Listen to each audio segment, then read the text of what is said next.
Ludorf Weaver, Sustainable Cobourg, regarding input on the 2020 Town of Cobourg budget with an increase for climate change actions in response to the climate emergency declaration. And the 7th is a memo from the Secretary of the Accessibility Advisory Committee regarding a motorized winch system to assist with passenger onboarding and deboarding for Wheels Transit. The action recommended is that the matters be added to the agenda. Discussion? Seeing none, all in favor? Carried. Are there any disclosure of pecuniary interest members of council? Seeing none, I'd like to proceed to Mr. Larmer.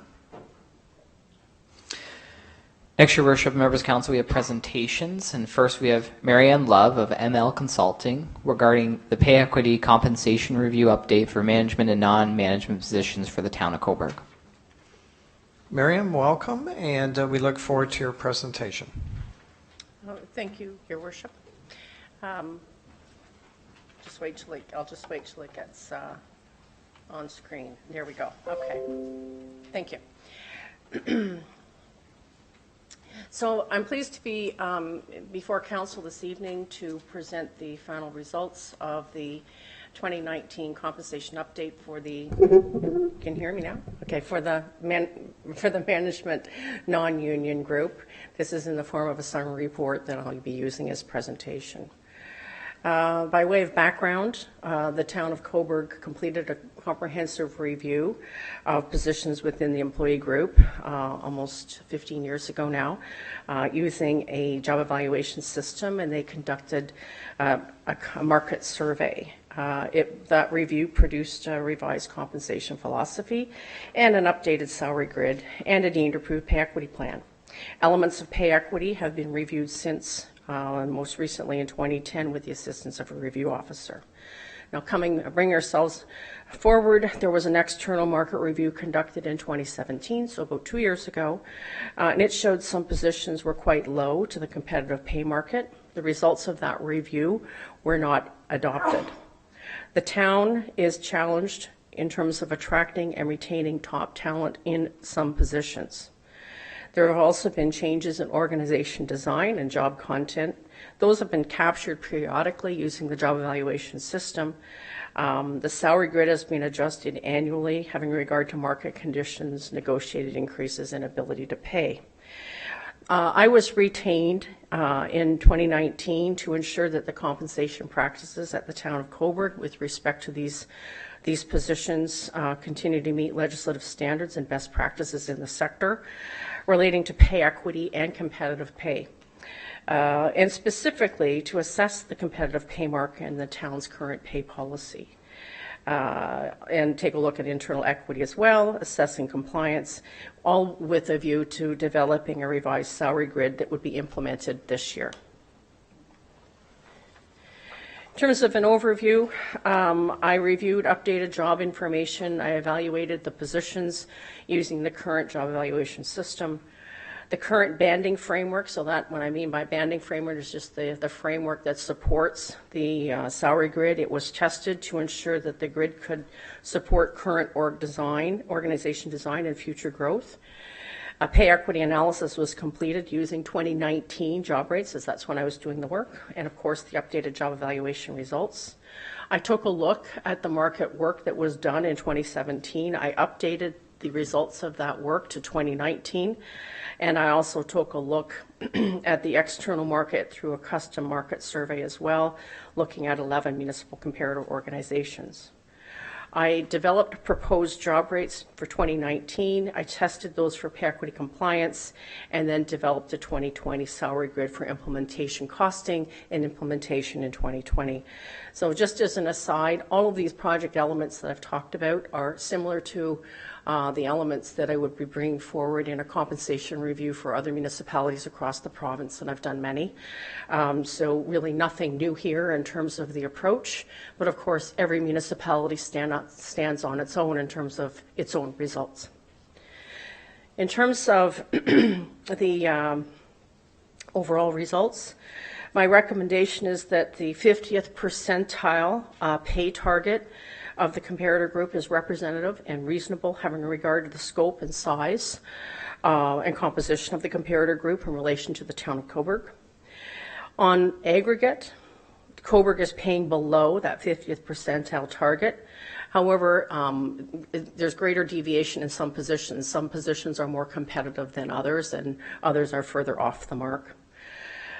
I tested the existing banding framework. I added an additional pay band. I did that in order to ensure that internal equity was achieved and pay equity compliance was underscored and achieved as well, and also assisted in terms of aligning the jobs at Cobourg to the external market.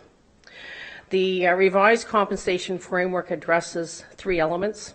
It addresses internal equity, so we've got positions placed in pay bands based on job content and evaluation results tested for pay equity compliance, and our pay policy targets or uses job rates that are reflective of the 50th percentile for each of the pay bands.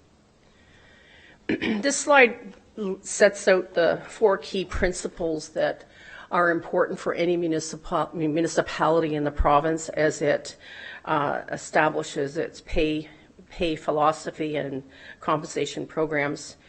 Our municipalities want to ensure we pay fairly. We can say we pay fairly if it is that we've achieved internal equity through a job evaluation and a banding exercise. We can say we are compliant when we have effected an analysis to ensure there are no pay gaps between jobs that are typically performed by females as compared to jobs that are performed by males. We can say we are competitive, and we can address attraction and retention issues if we are paying at a competitive percentile of the defined pay market. And certainly the fourth element is very important, and that is affordability.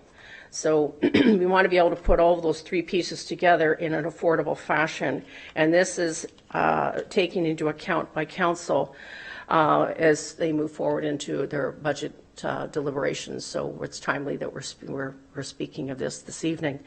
What I also would say is that these elements, while they're in all of the project work that I've conducted for other municipalities, I would say today, more so than 10 or 15 years ago, the requirement to get compensation just right is more important than ever.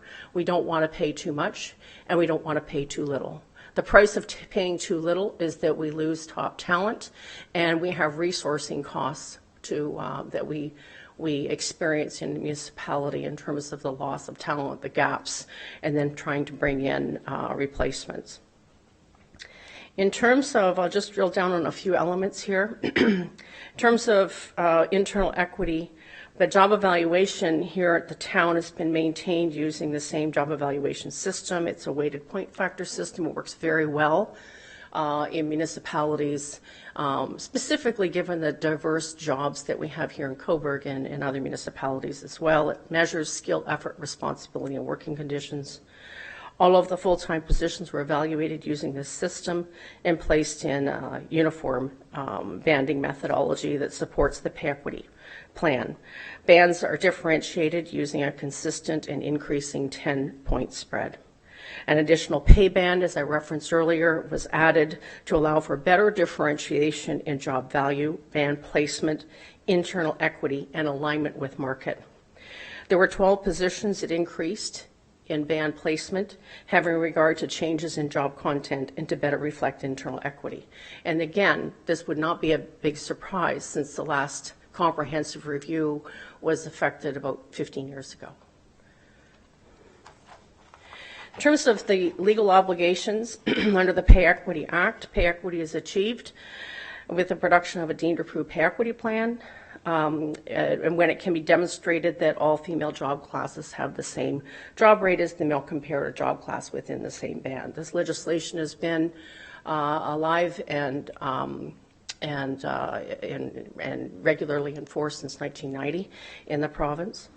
If in fact there's no male comparator in the employee group, then the employer is required to run a regression line and determine a proportionate rate for those female job classes. As I said, these obligations span back to employers back to 1990. And it's also a requirement by legislation that the employer demonstrate pay equity maintenance. We do that through using the same tool and system that generated the pay equity plan, and regularly evaluate new and changed positions using that system and ensuring jobs are placed in the appropriate pay bands based on content.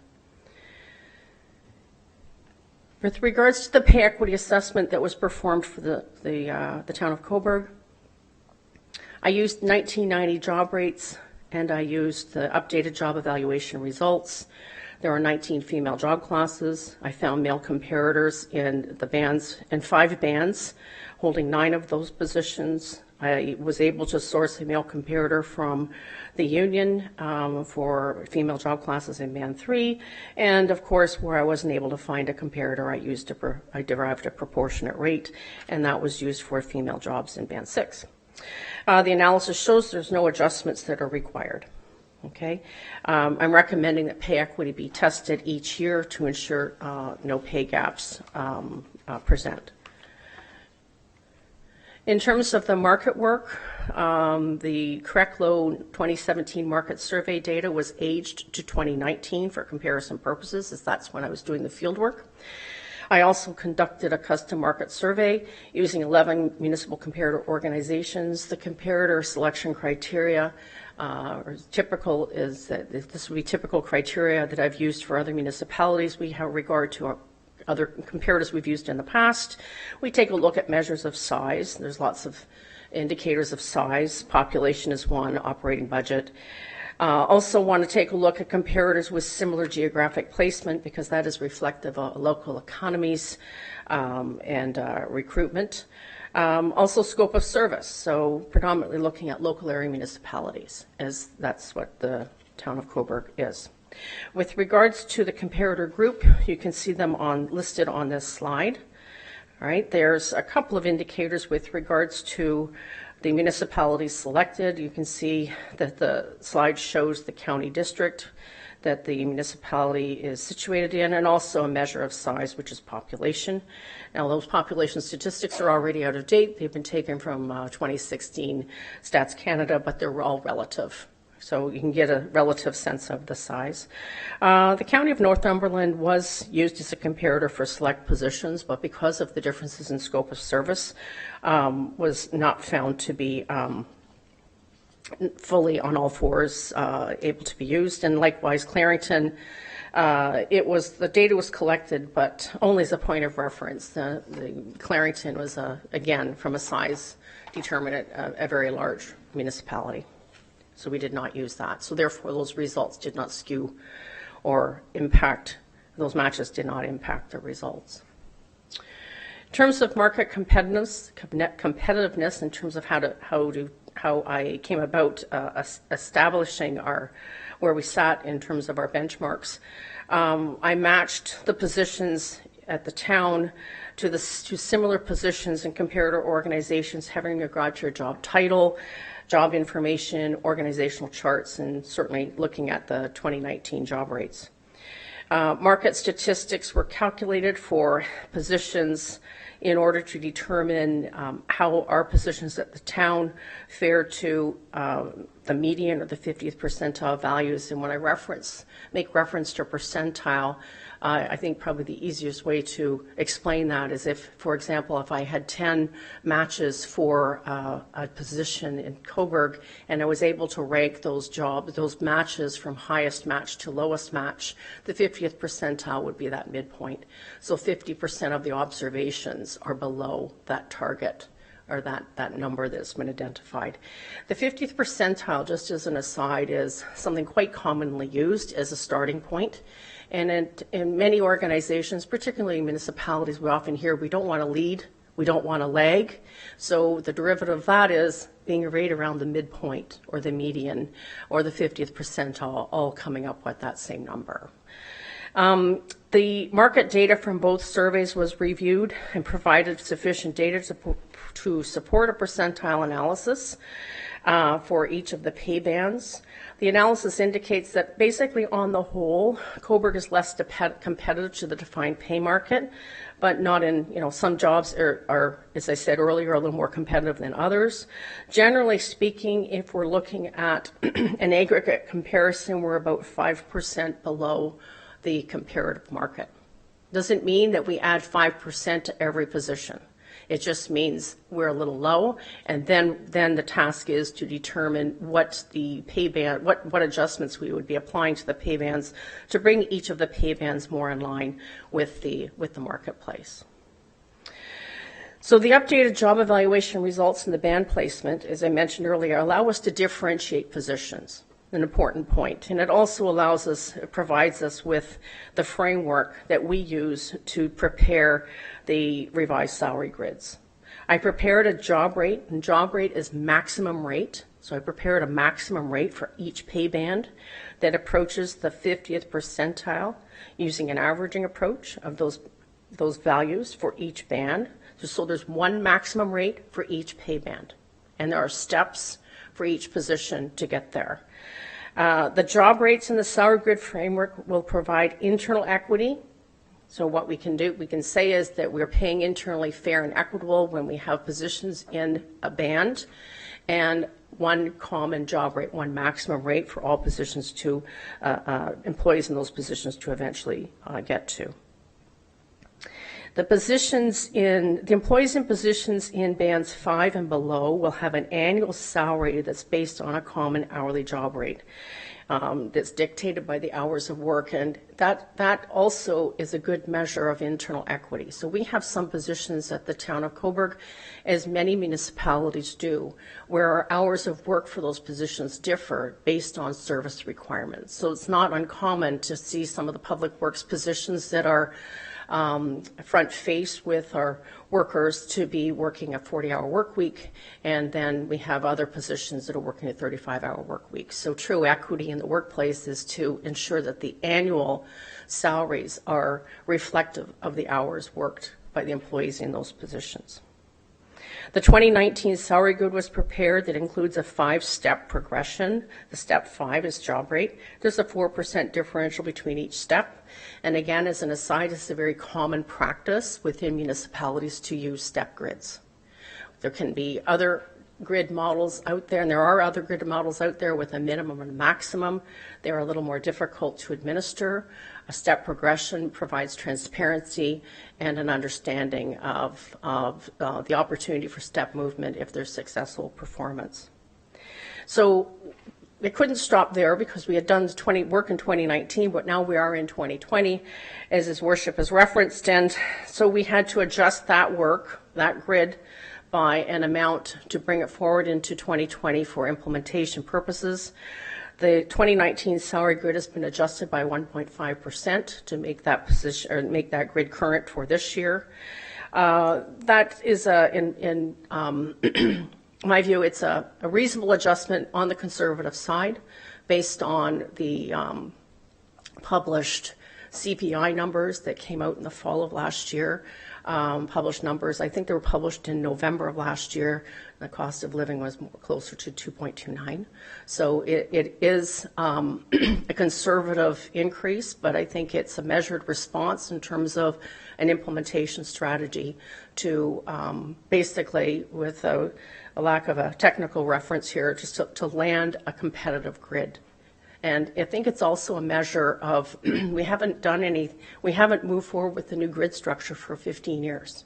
So it does take some time and some effort in order to be able to move forward with a revised program.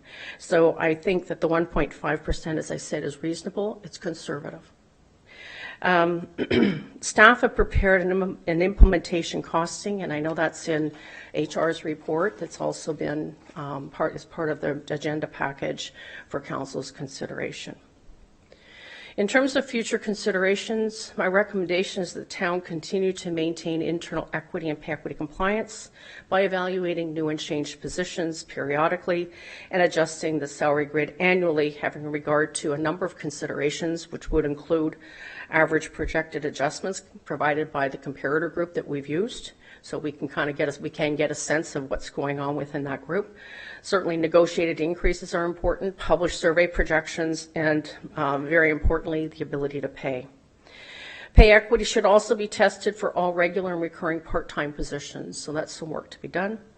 Job rates for senior management and also market-sensitive positions should be monitored annually to ensure competitiveness with the external pay market, with a view to reviewing the market comparator group the next go-round. It's quite common for comparator groups to change because municipalities change. I think we had a very robust group and a very meaningful group this go-round, but we may want to take a look at the comparator group next time and also the percentile target. And lastly, a cyclical market review every 3 to 5 years will mitigate large market adjustments to the salary grid in any 1 year to achieve competitive rates. And this practice has evolved and is becoming more commonplace with other municipalities in the province, so that waiting 10 to 15 years for for the full program to review is and there's certainly I'm sure reasons for that, but going forward, it's not the recommended practice. And that concludes my presentation, Your Worship, and I'm happy to receive any questions. Thank you. Are there any questions or clarification for our presenter? Starting with Deputy Mayor, then I'll go to Councillor Chorley. Thank you for your presentation, Marianne. I have a couple questions. The first, you used Quinte West as part of your comparator group, and I noticed with the other 10, they all range around the same population as Cobourg. Why did you use Quinte West, which is basically double, and did you by any chance do an analysis without that community in the group? I used Quinte West more so because of its geographic proximity, and I was very selective in terms of the positions that I use for comparators. So if those, and given the size and the scope, so I didn't use it for all matches, I just used it for select matches. And because of that approach being taken, I didn't have to run a subset analysis with it being removed.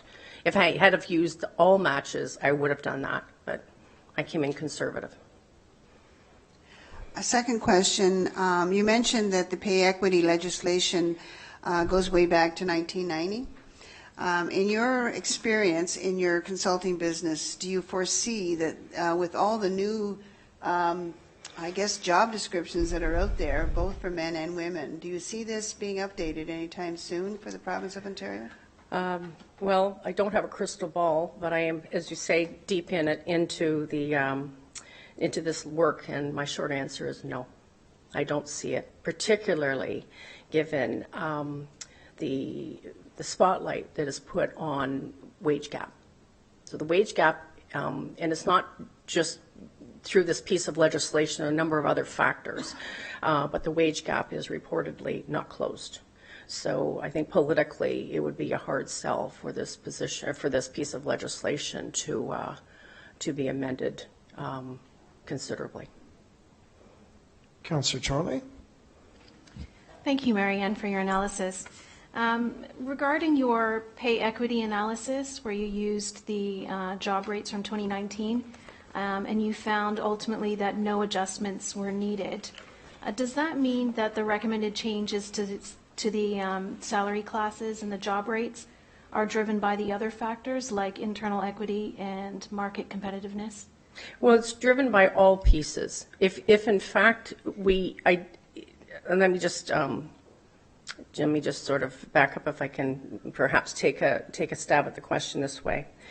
I didn't do the pay equity analysis until the jobs have been evaluated. So when the jobs are evaluated and placed in the respective bands, that achieves internal equity. So internal equity is clearly a factor. Once the jobs were placed in the bands, then I did the pay equity analysis. So the pay grid is driven by those 4 elements, as I said. Internal equity, compliance, check mark because we reviewed it, the competitiveness, those are the P50 job rates, and then of course affordability. So pay equity is an integral part in this, but it was included in the full analysis. I'm not sure if that fully answers your question, but it's the best I can do right now. Councillor Charlie? Thank you. I just wanted to understand, how does merit-based compensation fit into this framework? Merit-based, first of all, when we're doing a pay equity analysis and when we're matching market, we're always matching and assessing maximum rates. That's our jargon is job rate, so maximum rates. So merit-based pay from a pay equity standpoint is allowed to proceed because we're looking at the maximum opportunity rate. So if the merit-based pay is such that at the town there's an opportunity to move a step based on successful performance, that's quite appropriate and quite acceptable from a pay equity standpoint. So we're fine that way. And with the municipalities that we used as comparators, we used their maximum rates.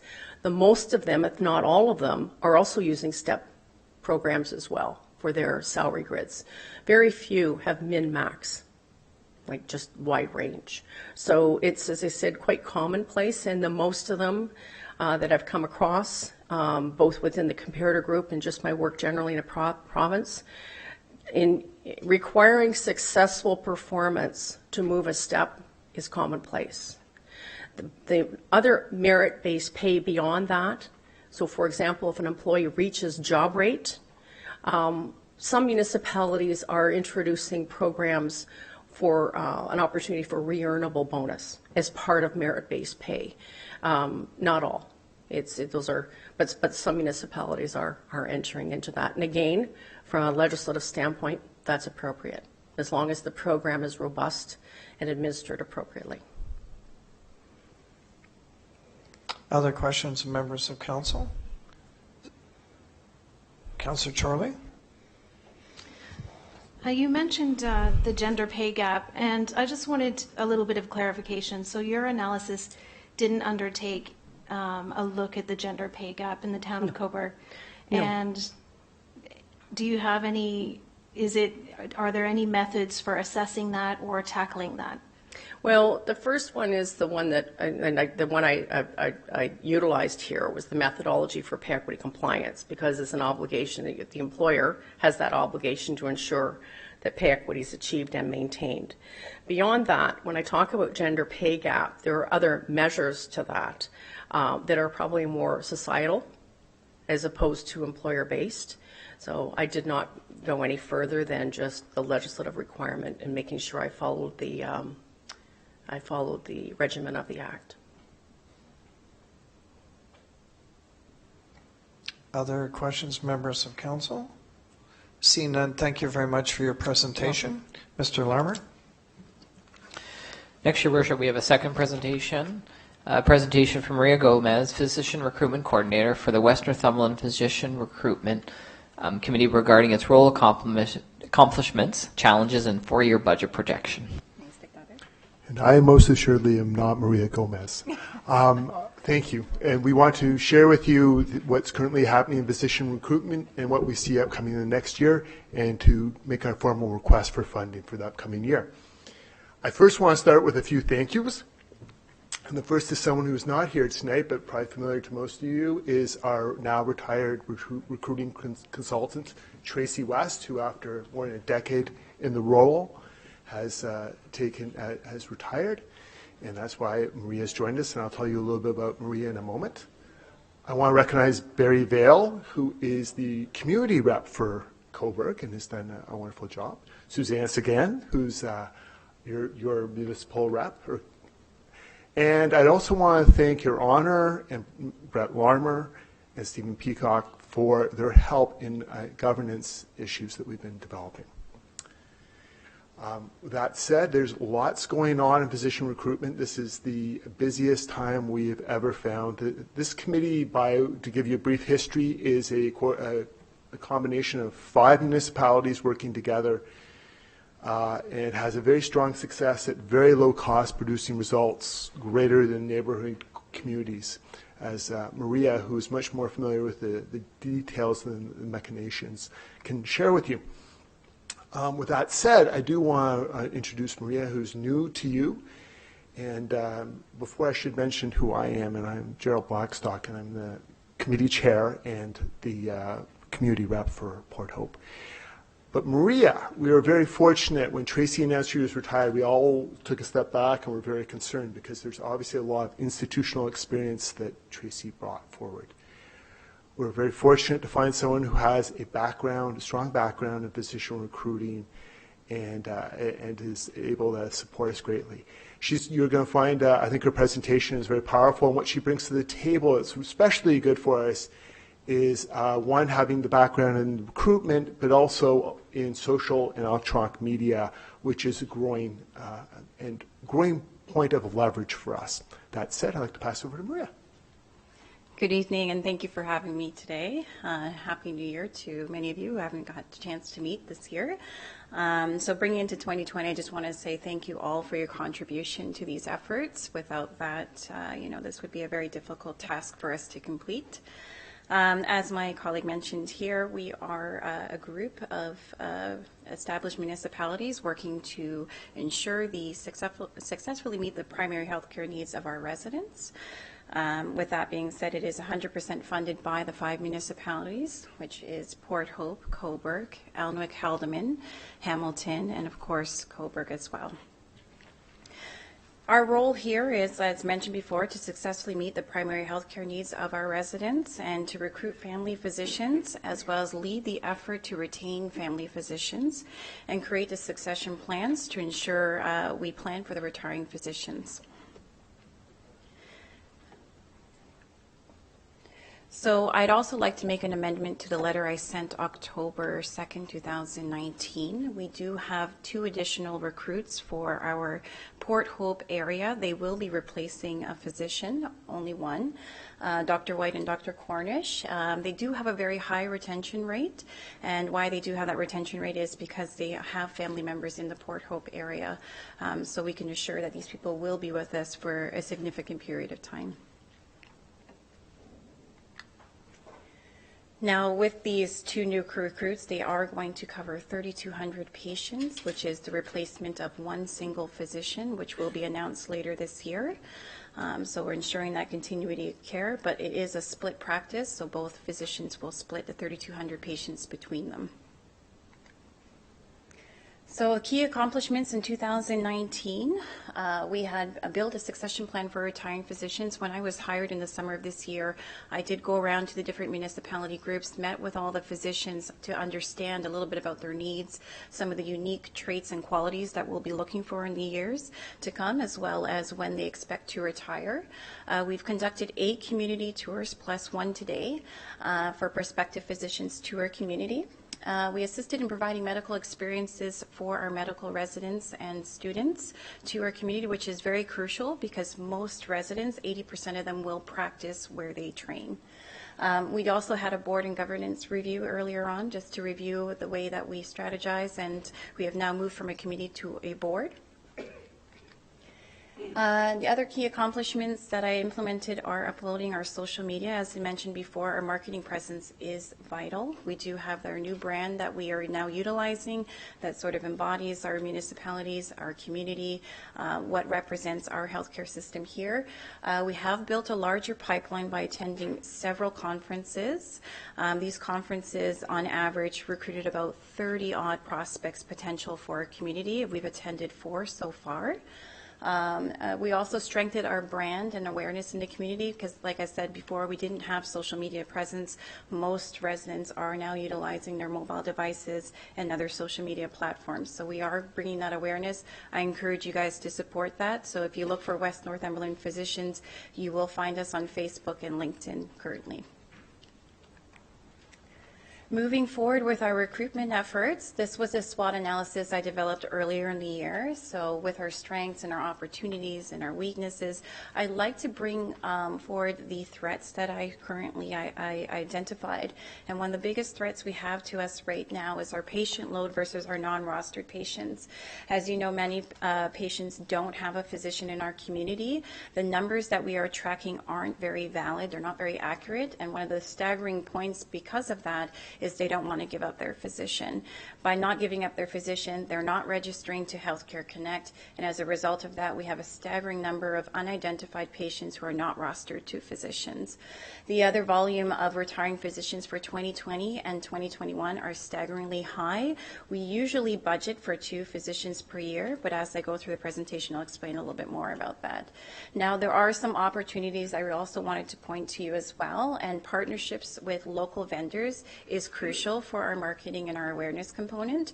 I think one of the great qualities that physicians look for in the community is that the collegiality between the groups and the community, and some of the things that we offer, which I don't feel is quite represented just yet.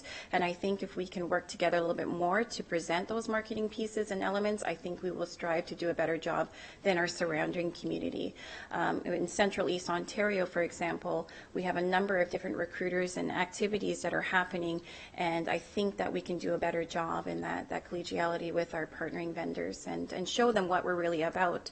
You know, something as simple as, you know, the restaurant with the famous cookies, for example. You know, those are things that we can sort of bring forward at some events and, you know, have them try them, sample them, so they can actually feel and get that feel of the community firsthand. So some of their major challenges, as I mentioned before, is we actually have 8 retiring physicians indicated for 2020 and 2021, one of which we recruited so far, replacing with 2 physicians. And I know people hear 2 physicians, so they think, oh, we're only down to 6, but we're actually still at 7.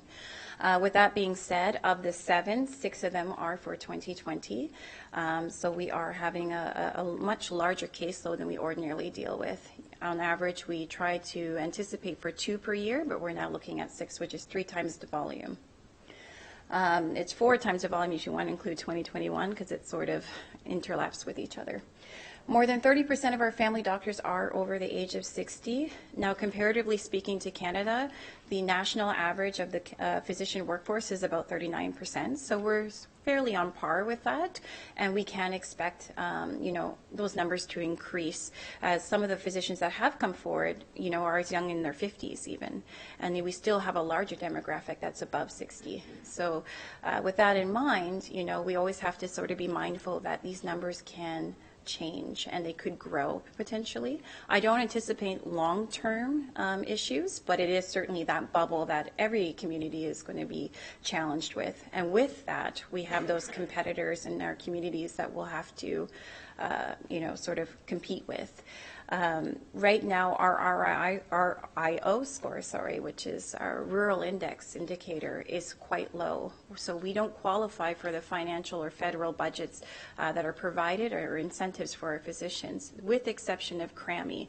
But unfortunately, CRAMI doesn't have an actual facility that is desirable for a physician to go to, and most of our physicians stick within the Port Hope and Cobourg area, naturally and organically, but they don't qualify for those incentives.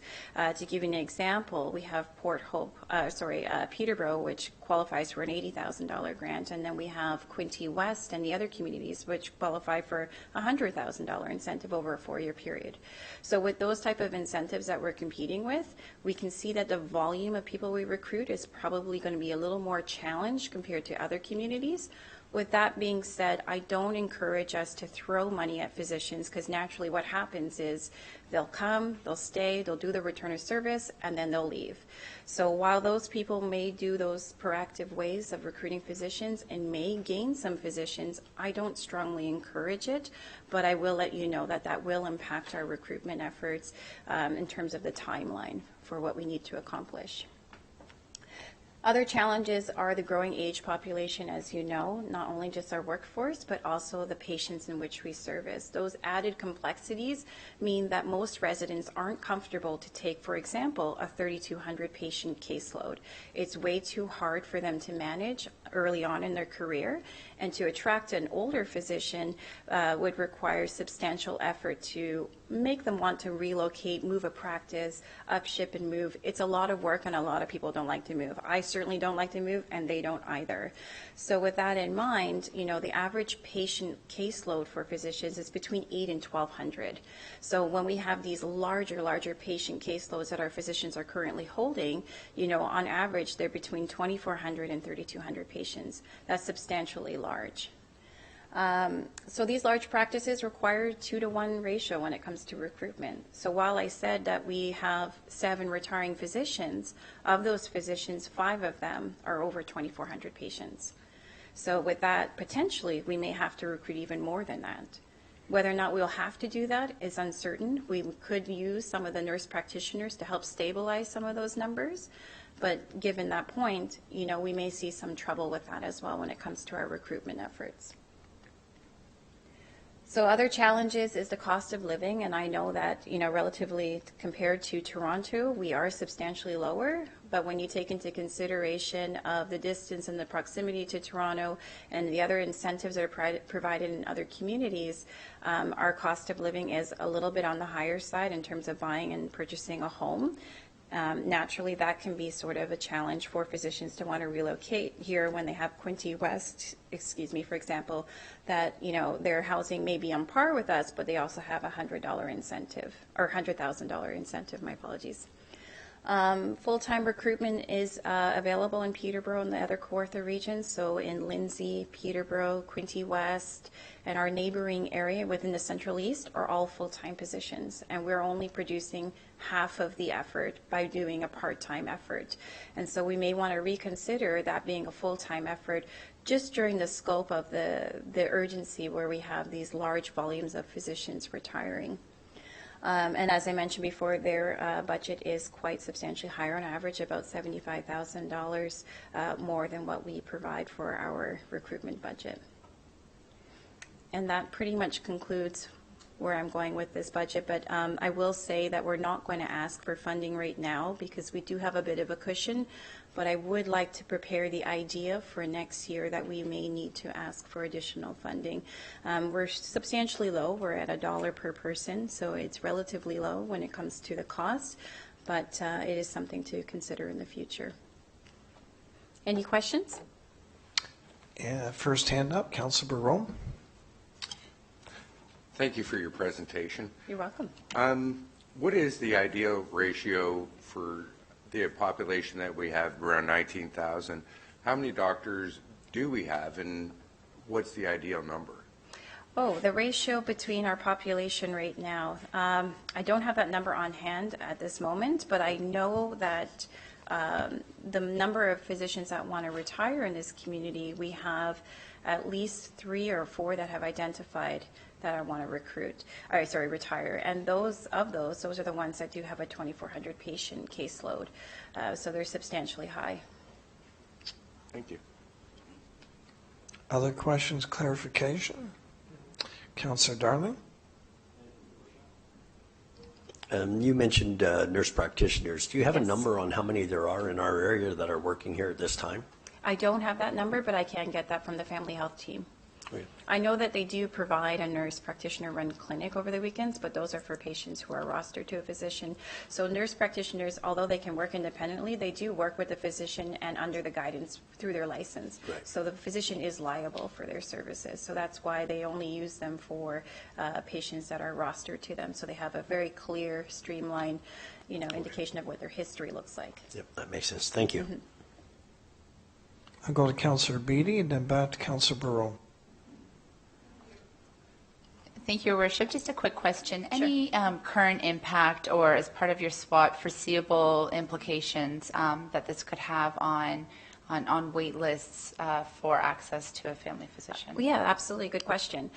So with the retiring physicians, obviously we want to make sure that we have the recruitment and it goes seamlessly through those efforts. It does take between 3 to 8 months or so, depending on the physician and the timeline of when you recruit that physician to settle into the practice. For example, the physicians that we hired right now was conducted in November. Prior to that, I can't take full credit for those 2 physicians, but there were communications that outward from all the way from March. So from March to November is when it finally decided to commit to come to the community, and then they're only coming to our community in the summer of next year. So there's a bit of a timeline that's sort of an urgency that we want to make sure that we're constantly building that pipeline and ensuring that recruitment comes relatively quickly.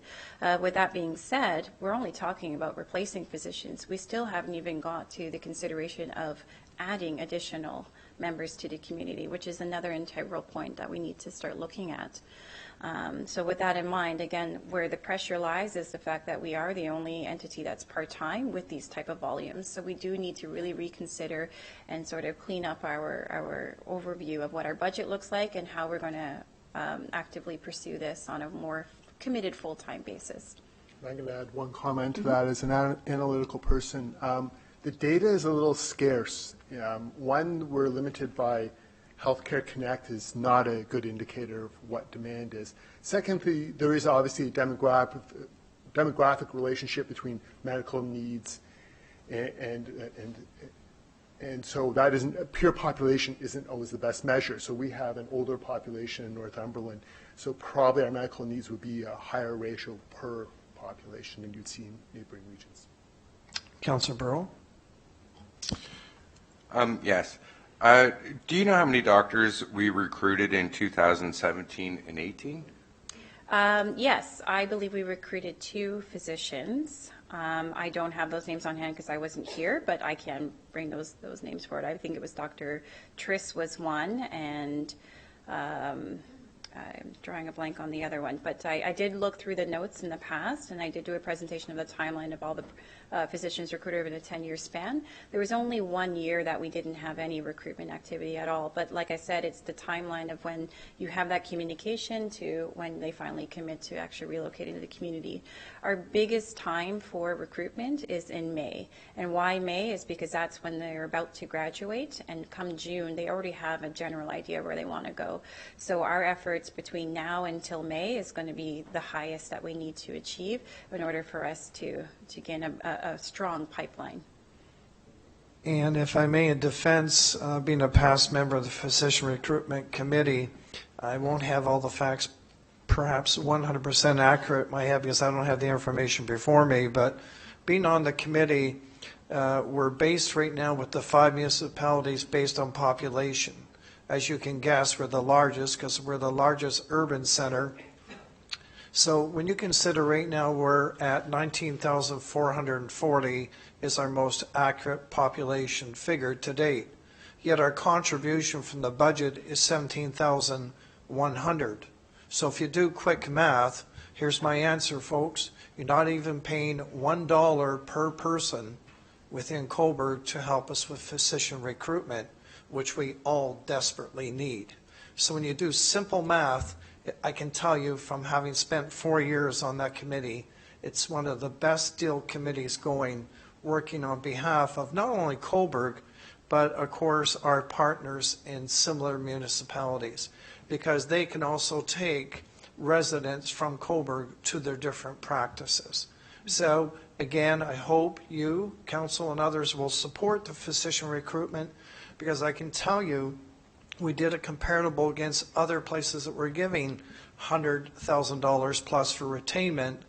We were well in running with the races with those other municipalities.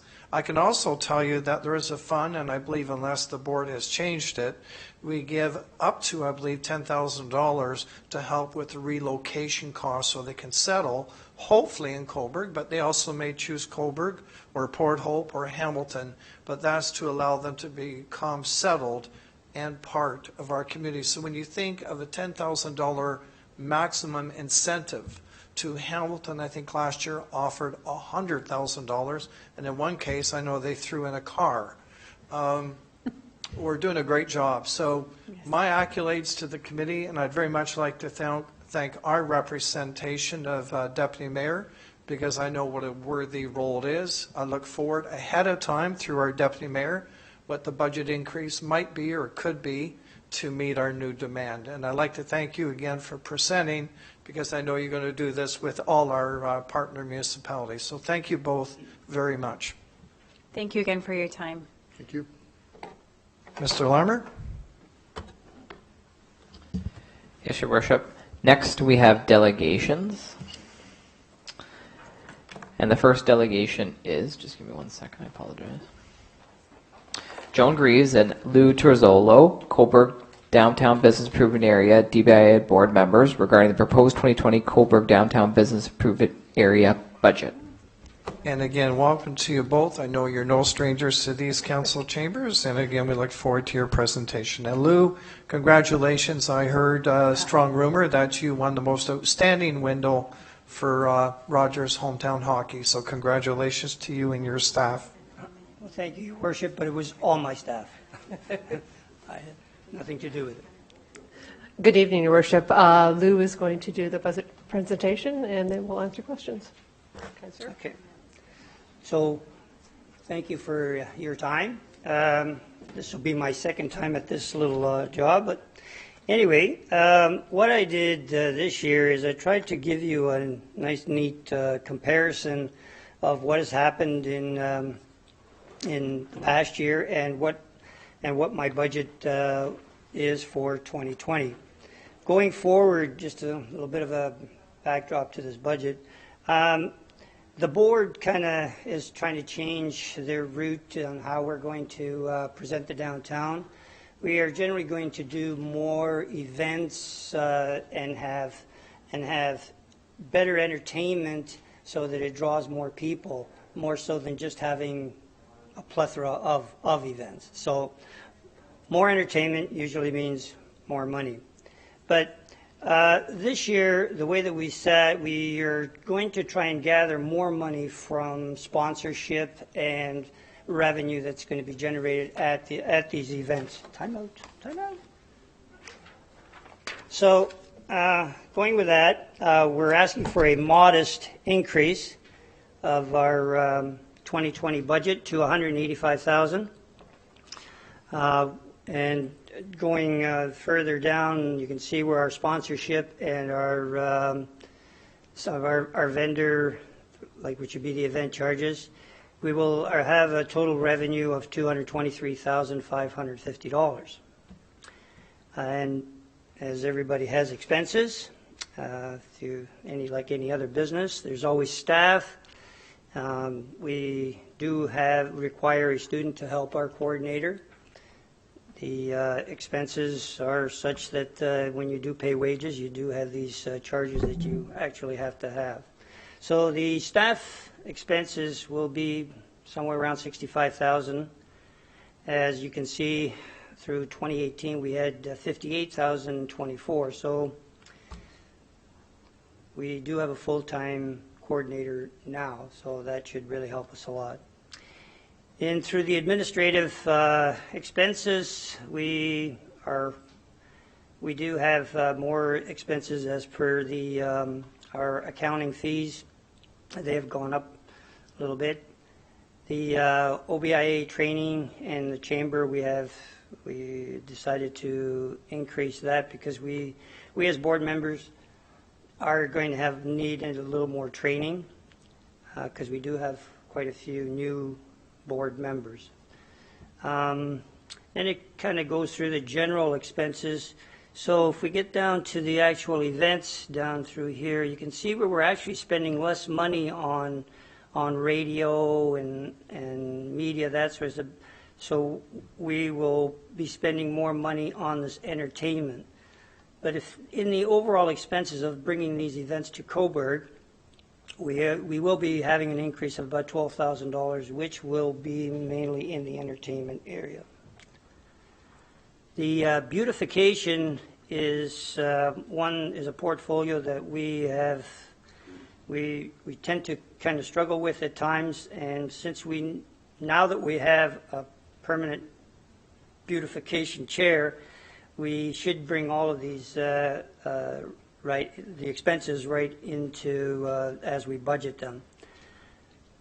So in general, the revenue we should bring in about 223. Our total expenses are going to be 223. So I budgeted pretty close to having about $1,000 reserve. And that pretty well is the budget.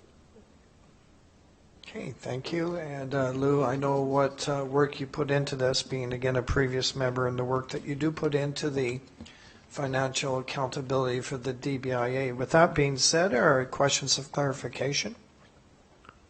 Councillor Burrow. I don't have any questions. I just have a comment, if that's okay.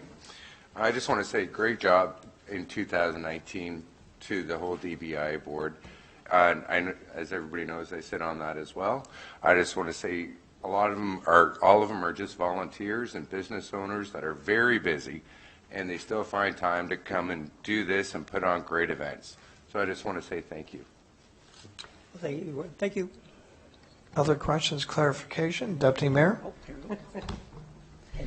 Again, as the other board member on the DBIA, we meet every month, and the agendas are extremely well done, and we just really have a good group, and it's hard work, but it's, as Councillor Bureau said, it's a group that really is dedicated to the downtown, and we don't always agree, but we always have really good discussions, and we move forward, and it's a wonderful place to be. So thank you both for coming and for the good work that you both do. Well, thanks for your efforts. Thank you. Questions, clarification? See none. Back to you, Mr. Lambert. Thank you both very much. Next, Your Worship, we have delegation number 2. We have Ken Strauss, Cobourg Taxpayers Association, regarding concerns on the Waterworks request for the Town of Cobourg to borrow $2.3 million to replace aging water meters in the Town of Cobourg. And Ken, I know you're no stranger to our chambers. Just remind you of the 10-minute allocation for delegation status. And other than that, we look forward to your presentation. Good evening, Mayor Henderson, Deputy Mayor Sagan, councilors, and residents. I'm Ken Strauss, a resident of Cobourg and a director of the Cobourg Taxpayers Association. I appreciate the opportunity to present some comments regarding the proposal by Lakefront Utility Services for Waterworks to borrow $2.3 million. Reading the agenda for the January 6th Committee of the Whole, I was shocked to see a request for a $2.3 million loan for a water meter replacement program. Consider $2.3 million is roughly 1/10 the annual operating budget for all of Cobourg. Cobourg has had a phased $125,000 per year water meter replacement program for at least 4 years. My personal meter was replaced about 1.5 years, 2 years ago.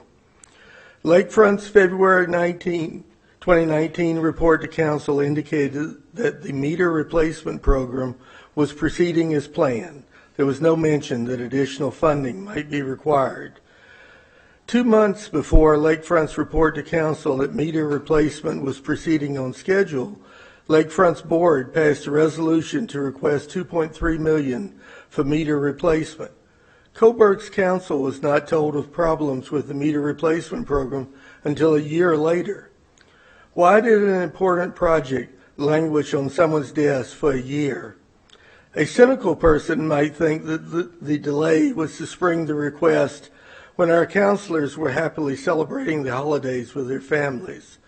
Whatever the real reason, a 12-month delay before even attempting to advance an important board resolution is an unacceptable failure of Lakefront's management. The report gives 2 reasons for replacing meters. Currently installed meters are old and it is impossible to obtain repair parts. The second was meter accuracy suffers as the meters age. There are alternatives to discarding and replacing existing meters, and none are even mentioned in the report provided to Council. For example, approximately 4,000 of Cobourg's water meters have been replaced over the last few years. These recently replaced meters could be used to provide spare parts for repairs to the meters still in service. There are a number of companies, including ERTH of Ingersoll, Ontario, that repair and recalibrate Neptune meters. A little further afield, Neptune's patents expired years ago, and there are now several Indian and Chinese companies that make repair parts and even complete clones of older Neptune products. Lakefront should be asked to investigate the feasibility of these alternatives to discarding our current meters. Repairing instead of discarding could reduce Cobourg's footprint and is an important step towards a sustainable future. Cobourg could serve as an example to other Ontario towns that are considering the economics of repair versus simply discarding and buying new units.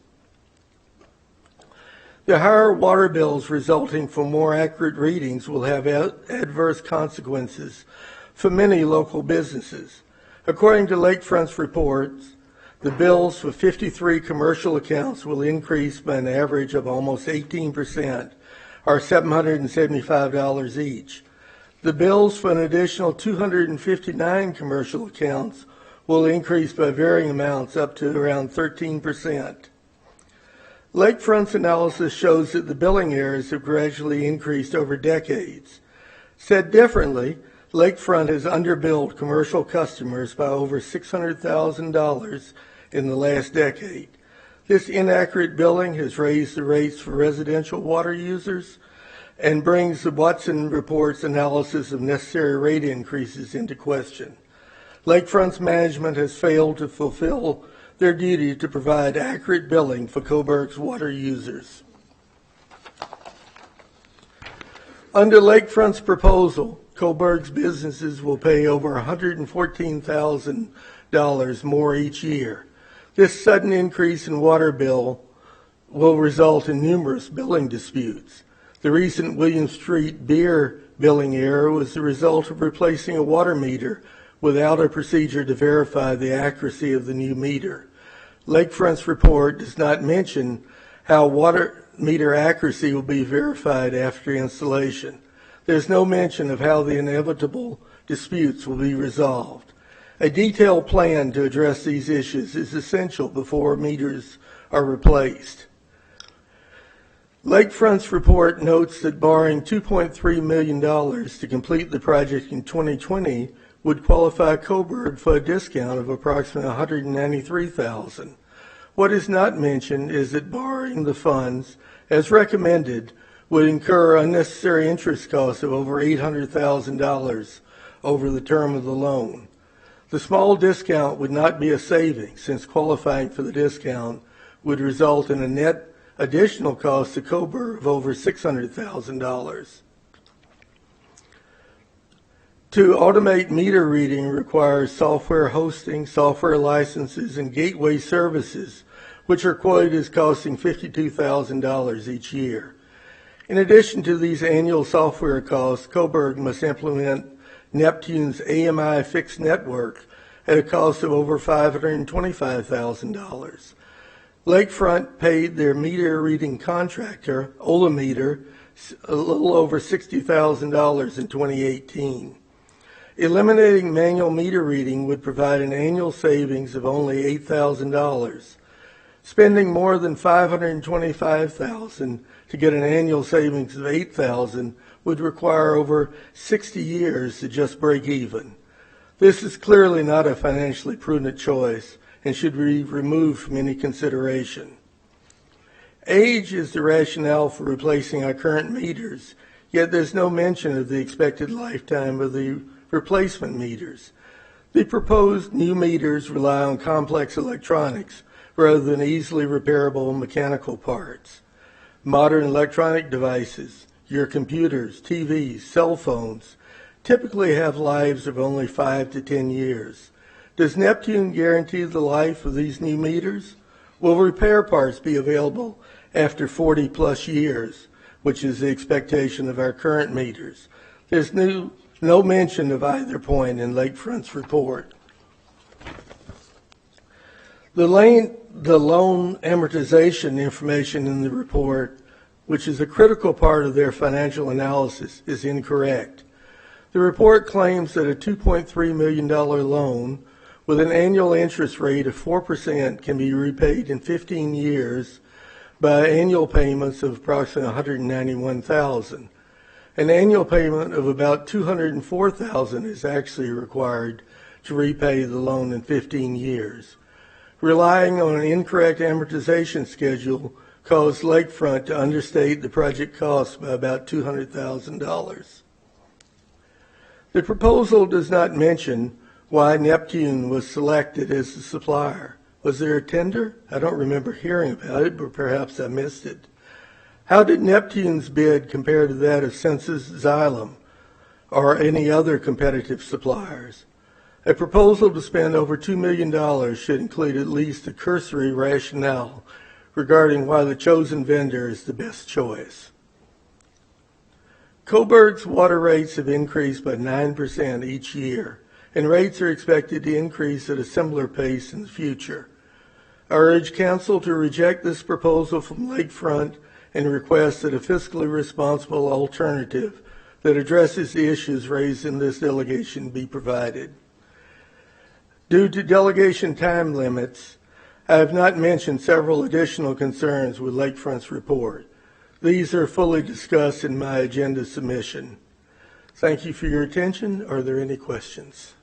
And thank you for condensing that to the 10-minute. Thank you, Ken, for doing that. Questions of clarification, members of council, starting with Councillor Barreau. Thank you for your presentation, Ken.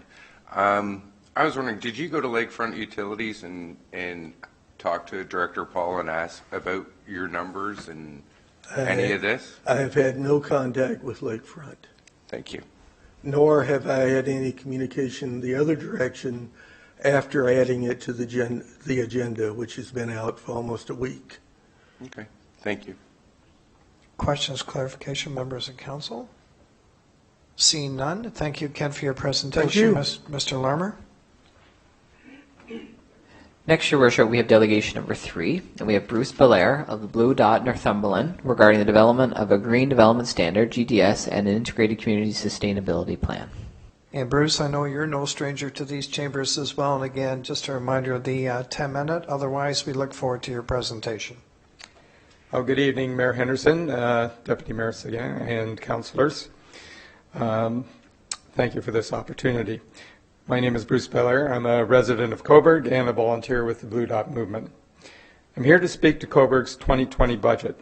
I understand the draft budget will be discussed this Thursday with a final decision made on February 3rd. As you are aware, the Blue Dot Movement is a national grassroots campaign based on the idea that everyone in Canada deserves the right to a healthy environment, including clean air and water, and a say in decisions that affect our health and well-being. Ultimately, we seek to enshrine the right to a healthy environment into law at the federal level. A key step is to seek declarations from local municipalities supporting our right to a healthy environment. In October of 2017, Cobourg signed such a declaration, specifically the Right to a Healthy Environment Declaration. In making this commitment, Cobourg made 4 specific declarations, including the following. The Corporation of the Town of Cobourg shall apply the precautionary principle where threats of serious or irreversible damage to human health or the environment exists. The Corporation of the Town of Cobourg shall take cost-effective measures to prevent the degradation of the environment and protect the health of its citizens. In December of 2019, Cobourg Council declared a climate emergency, conveying its recognition that we are facing an unprecedented crisis requiring unprecedented climate mitigation measures. Blue Dot Northumberland supported the call for the declaration of a climate emergency, and we are pleased that Cobourg Council passed the declaration. Now it is time to act. This climate emergency declaration motion contained 3 specific actions for Cobourg to begin to address the climate emergency we are facing. First, the development of an integrated community sustainability plan. Second, the development of a green development standard. And third, a staff position to work on both of these. I was originally coming to council to ask that funds be included in the budget to carry out these actions. However, we subsequently learned that Director McClashen has already acted proactively to fund these projects. So thank you, Director. The draft budget to be discussed on January 9th now has $85,000 allocated for 2020 and a further $85,000 in 2021 for an ICSP.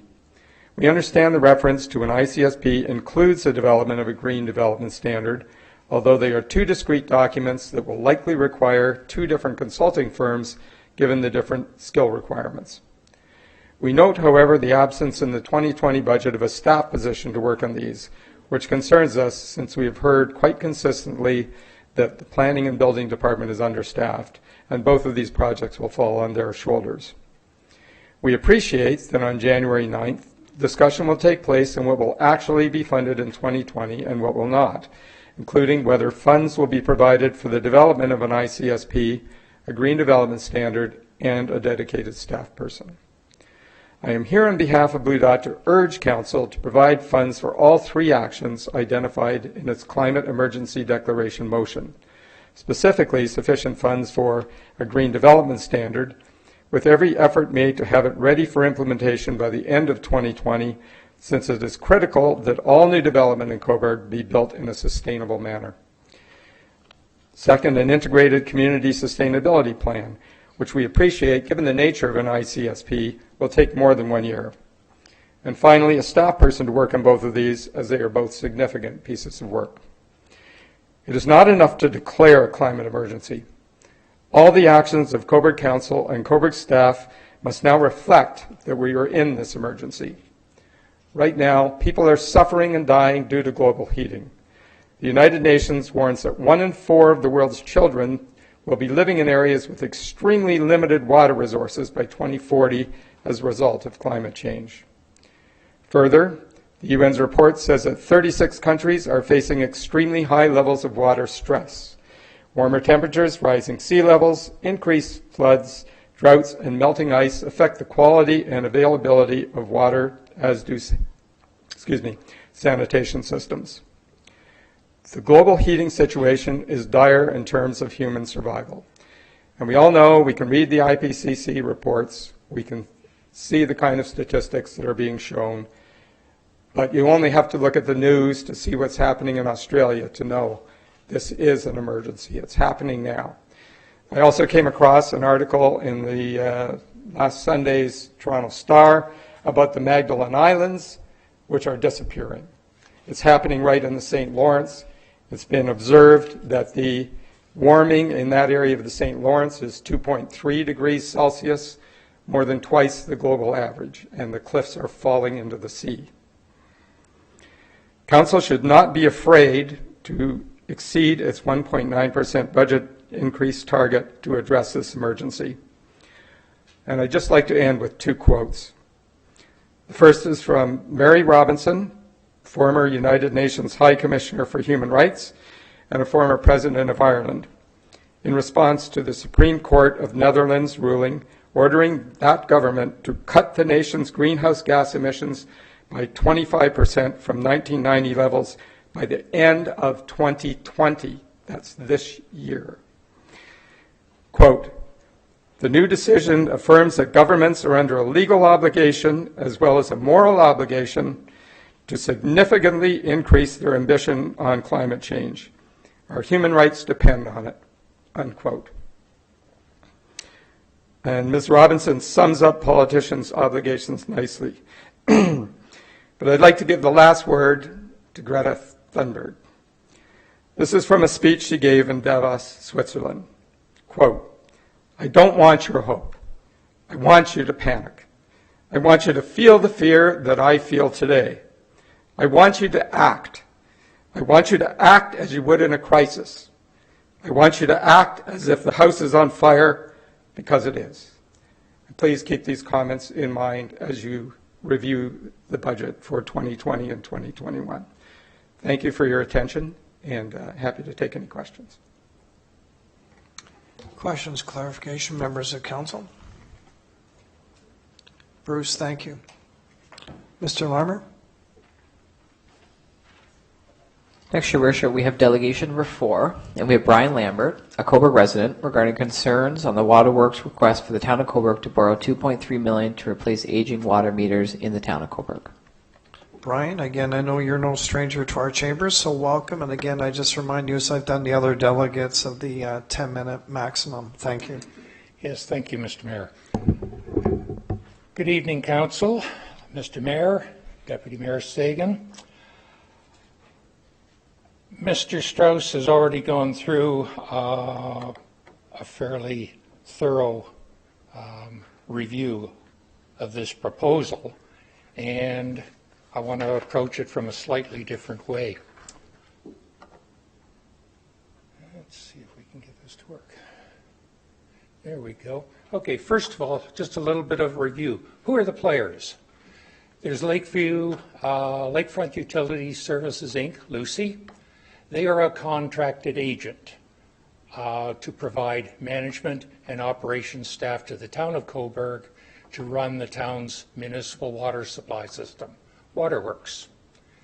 The corporation of the Town of Cobourg, and this is not a small four-corner hamlet where the leading citizens gather to decide issues of the town. This is a $55 million, that's million, dollar corporation.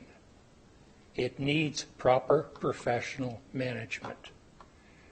The Town of Cobourg owns Lucy as part of the Holdco Group. It also owns Waterworks as a business unit, totally within the corporate structure of the town.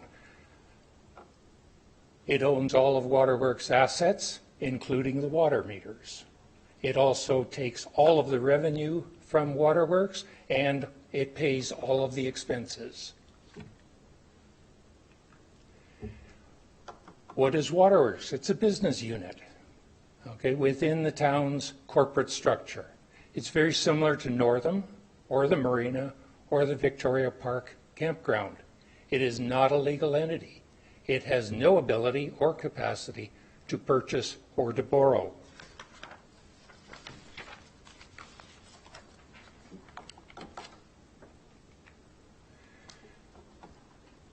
The contract provides Lucy as an agent. The contract provides for Lucy's control over a wide variety of activities related to the water supply system.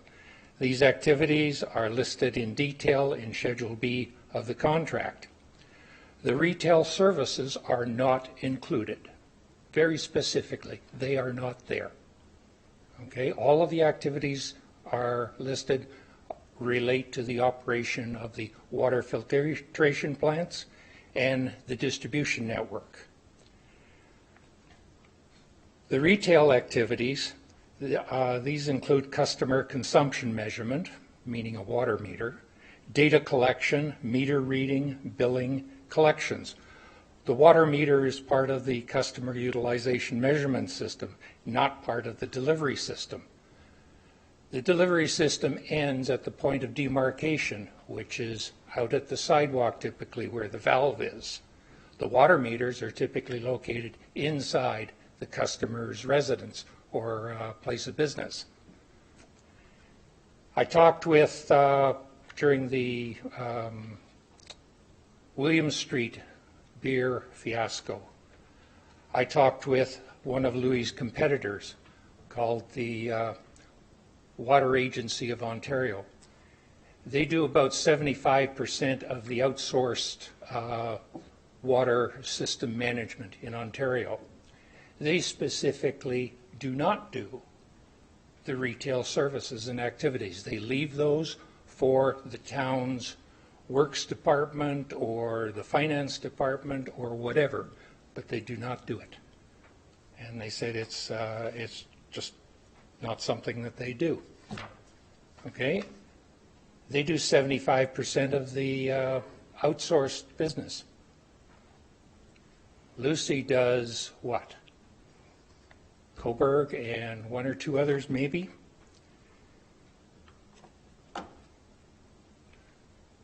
So I think those folks know what they're doing. As the water meters and related data collection tools are not under Lucy's sole control, and sole is the important word, okay, the chain of command should be followed. And this proposal for the new water meters and data collection network should go through town staff, the Director of Works perhaps, CFO quite probably, the CAO definitely, for evaluation and approval, and then presented to Council. I believe that during the consideration of the William Street Beer Company overbilling issue, Council directed that clarification of the chain of command be made. I don't believe that this has been done yet. I mentioned the Ontario Clean Water Agency, and it's his competitor to Lucy. Okay, and that it does not handle the retail portion of a Waterworks type of system.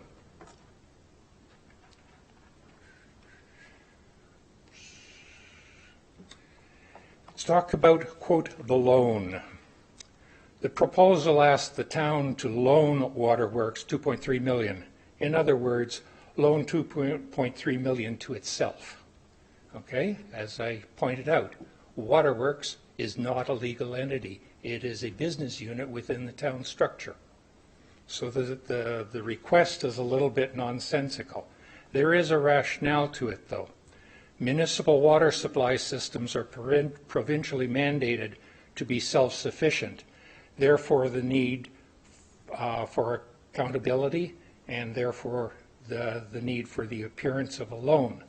This is done by departmental accounting. The loan transactions appear in Waterworks departmental accounts, and that enables Waterworks to publish a financial statement, and that satisfies the requirements of the provincial mandate, or the provincial mandate. How the town funds such a loan is not Lucy's concern. It could be from a bank, town reserves, other business units such as Northam, property taxes, or increased water rates.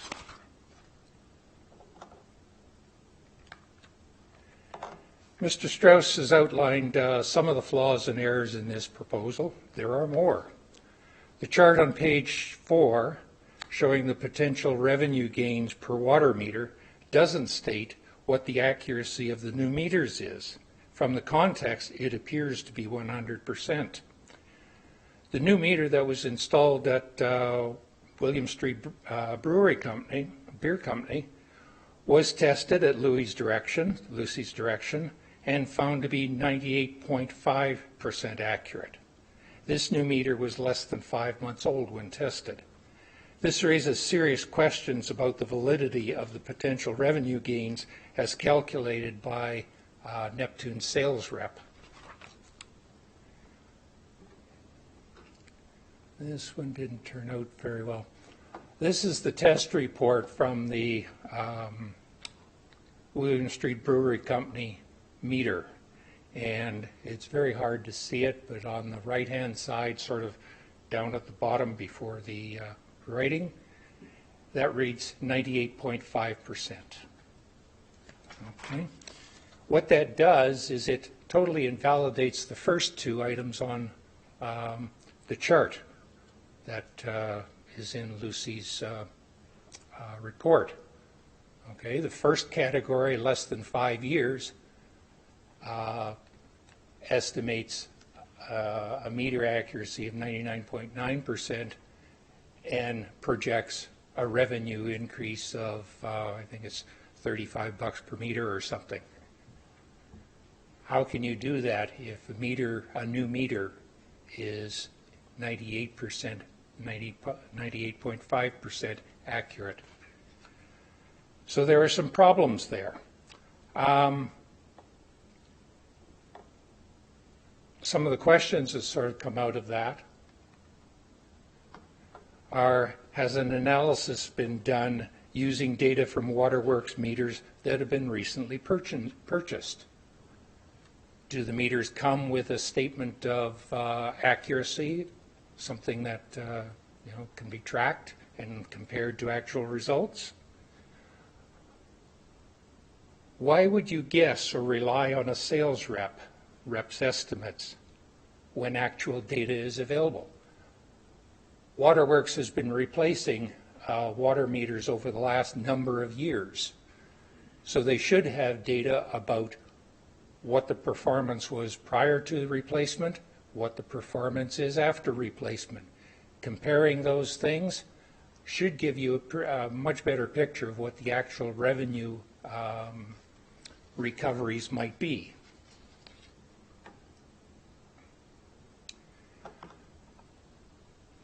Why is AMI, the AMI fixed network program, proposed rather than continuing with the mobile data collection method currently in use?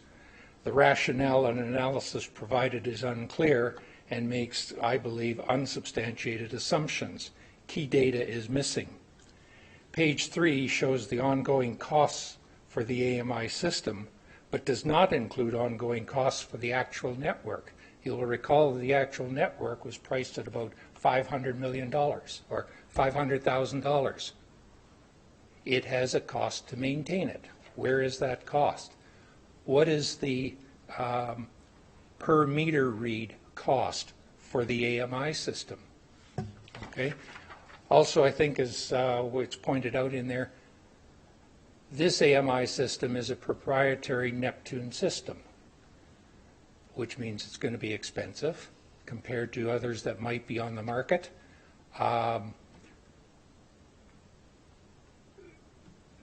CNI, which is Cobourg Networks Inc., I believe is the correct term, is a part of Lucy. Could they not provide the network? We don't know. Has the question been asked? 1 minute remaining. Thank you.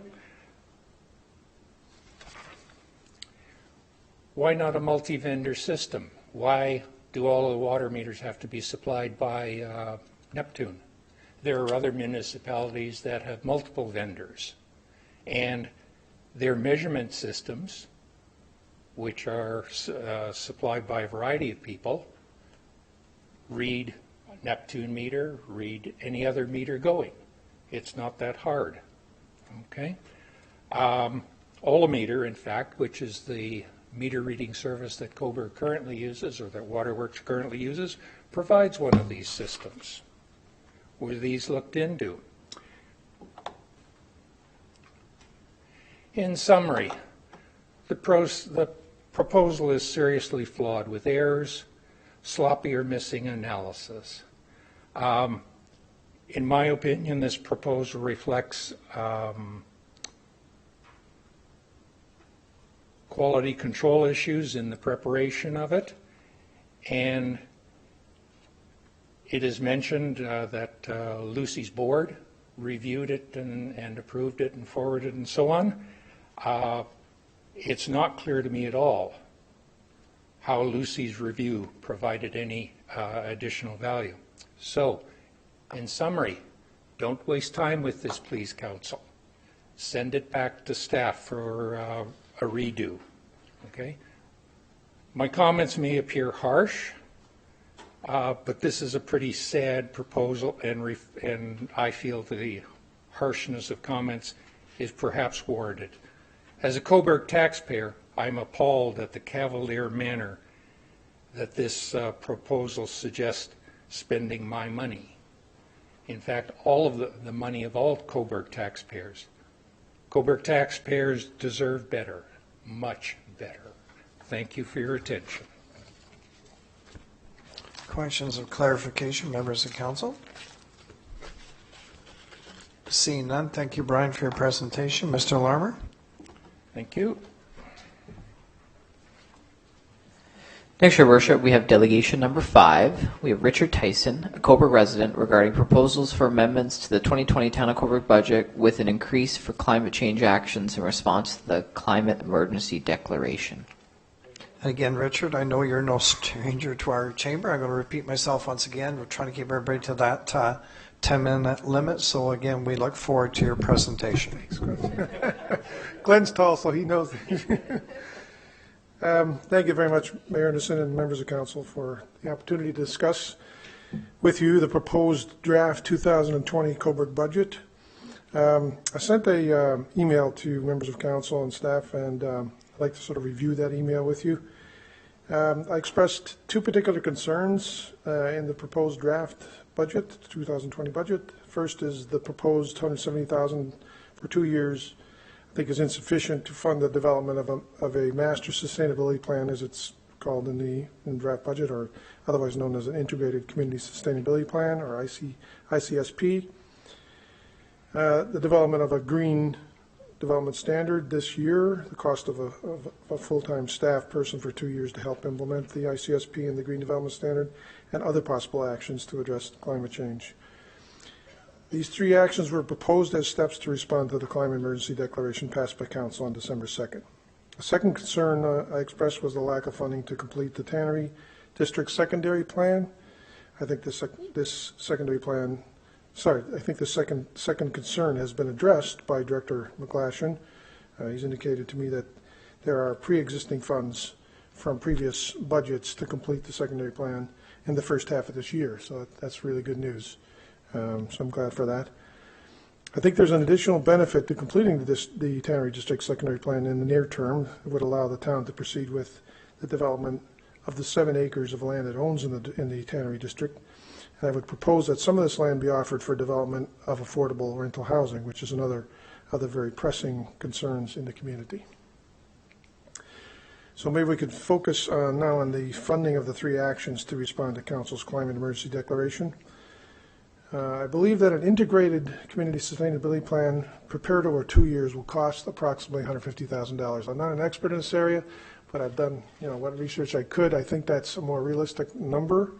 So that's roughly $75,000 over in each of the 2 years, 2020-21. The ICSP is a significant piece of work which involves working with community and starts with visioning and setting principles, looking at 4 pillars of sustainability, includes a gap analysis, actions to fill the gaps, and an implementation strategy. So it's quite an involved process. On this basis, I suggest a budget of $150,000 over 2 years is needed. The development of a proposed green development standard is also a significant piece of work. This would, I think this should, I agree with Bruce Belair that it should be done this year to affect the future development, make sure it's being developed in a sustainable manner. It involves developing standards, performance standards, prescriptive standards, and the design of a financial incentive program and related criteria, and designing the administrative process. I think this work would cost $75,000 to complete, and this amount should be included in the budget. I estimate the proposed full-time staff position for 2 years would cost $85,000 in each of the 2 budget years, including salary and benefits, and I'm assuming the staff position would not begin until April 1st to allow time for advertising and hiring. These 3 estimated costs together amount to $213,750 for budget year 2020 and $160,000 for budget year 2021, if my numbers are correct. The draft 2020 budget proposes only $85,000 for each of the budget years, which I believe is less than half of what is required. Now, having said that, Director McGlashan has indicated that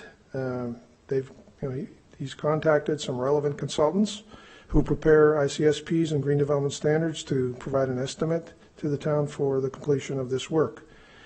Given they have the expertise, the estimates for these consultants should provide the information we need for the budget. So if I'm right, then your budget isn't enough, but if they bring back information, say that the $85,000 each year is good, great. I mean, I think these people they should know what they're doing. They're in the business. So anyways, I think that's a piece of information that'll be very relevant to council's deliberations. Make sure that the essential point I'm trying to make is make sure you've got enough money to do this. Whatever the right number is, make sure it's the correct number for all 3 things. Finally, I'd like to address the reported 1.9% cap, this is sort of reported. There's a notion of a 1.9% cap on the increase in the budget. I don't think an arbitrary cap is reasonable or sensible if it means we are not able to address the needs we're facing. So actions to address climate change need to happen now. There may be some budget items which can be postponed, but I don't think this should be one of them. So thanks very much. Thank you, Richard. Questions, clarification? Seeing none, thank you, Richard. Mr. Lambert, back to you.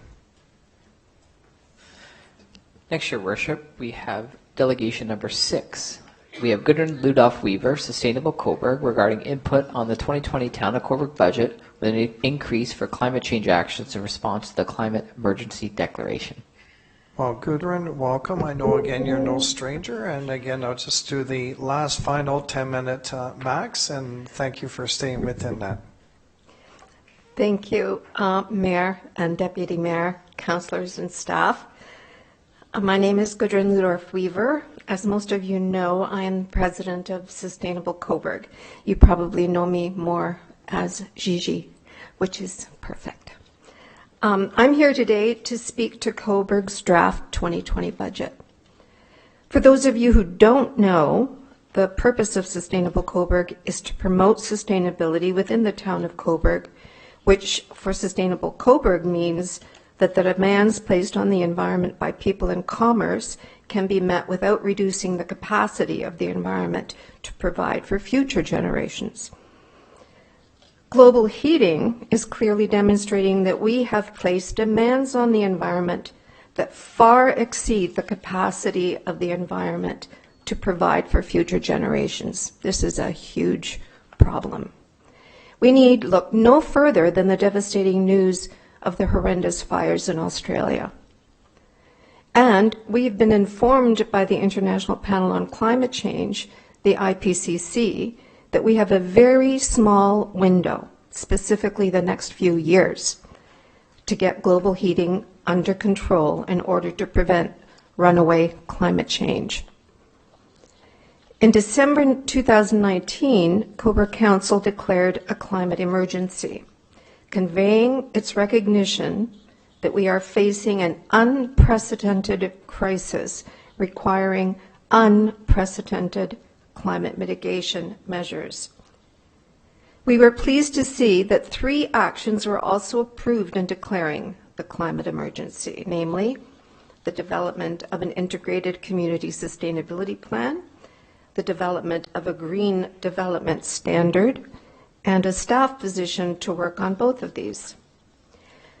I note that in the draft 2020 budget to be discussed on January 9th, 2020, $85,000 has been allocated for 2020 and a further $85,000 in 2021 for the ICSP. I've been given to understand that the reference to an ICSP, Integrated Community Sustainability Plan, in the draft budget includes the development of a green development standard, although these are really 2 discrete and different documents requiring different kinds of expertise. I was not able to identify funds for the staff position, which we feel is important, given that we appreciate the planning and building department on whom this work will fall are short-staffed. This is evident by the fact that the Sustainable Neighborhood Master Plan for the Tannery District has been delayed 4 years.